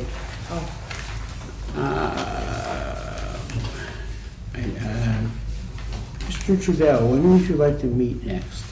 Since you probably will be the chairman. Do we feel that next Wednesday we need to meet, or no? If we've got everything done, and we've got everything gone to the printers, and we're kind of in a hiatus, then the next time we'll probably have to meet is what you have the next item on the agenda is the 12th at we're doing that at the town hall? The public hearing? We usually do it right here. That would be here at We usually 6:30. do it right here at Yeah. 6:30. As usual, we'll be able to handle the crowd. Yes. Yeah, we should be able to. Mr. White taping, As long as we can compete with football. All right, Saturday, Monday. I will set it for October 12th. So we don't need the, Why didn't you get the stuff to me in the next 48 hours? I'm good, All I right, sent so I myself have the weekend to work with, like I said, including the suggestions on the letter. Are there any critical liaison reports? I've met with the chief, and I've talked enough on capital planning, I'm done. No one else has anything? And we said October 12th is the next, so the chair will entertain a motion to adjourn. Motion to adjourn. No chair, please, all in favor? Aye. Me.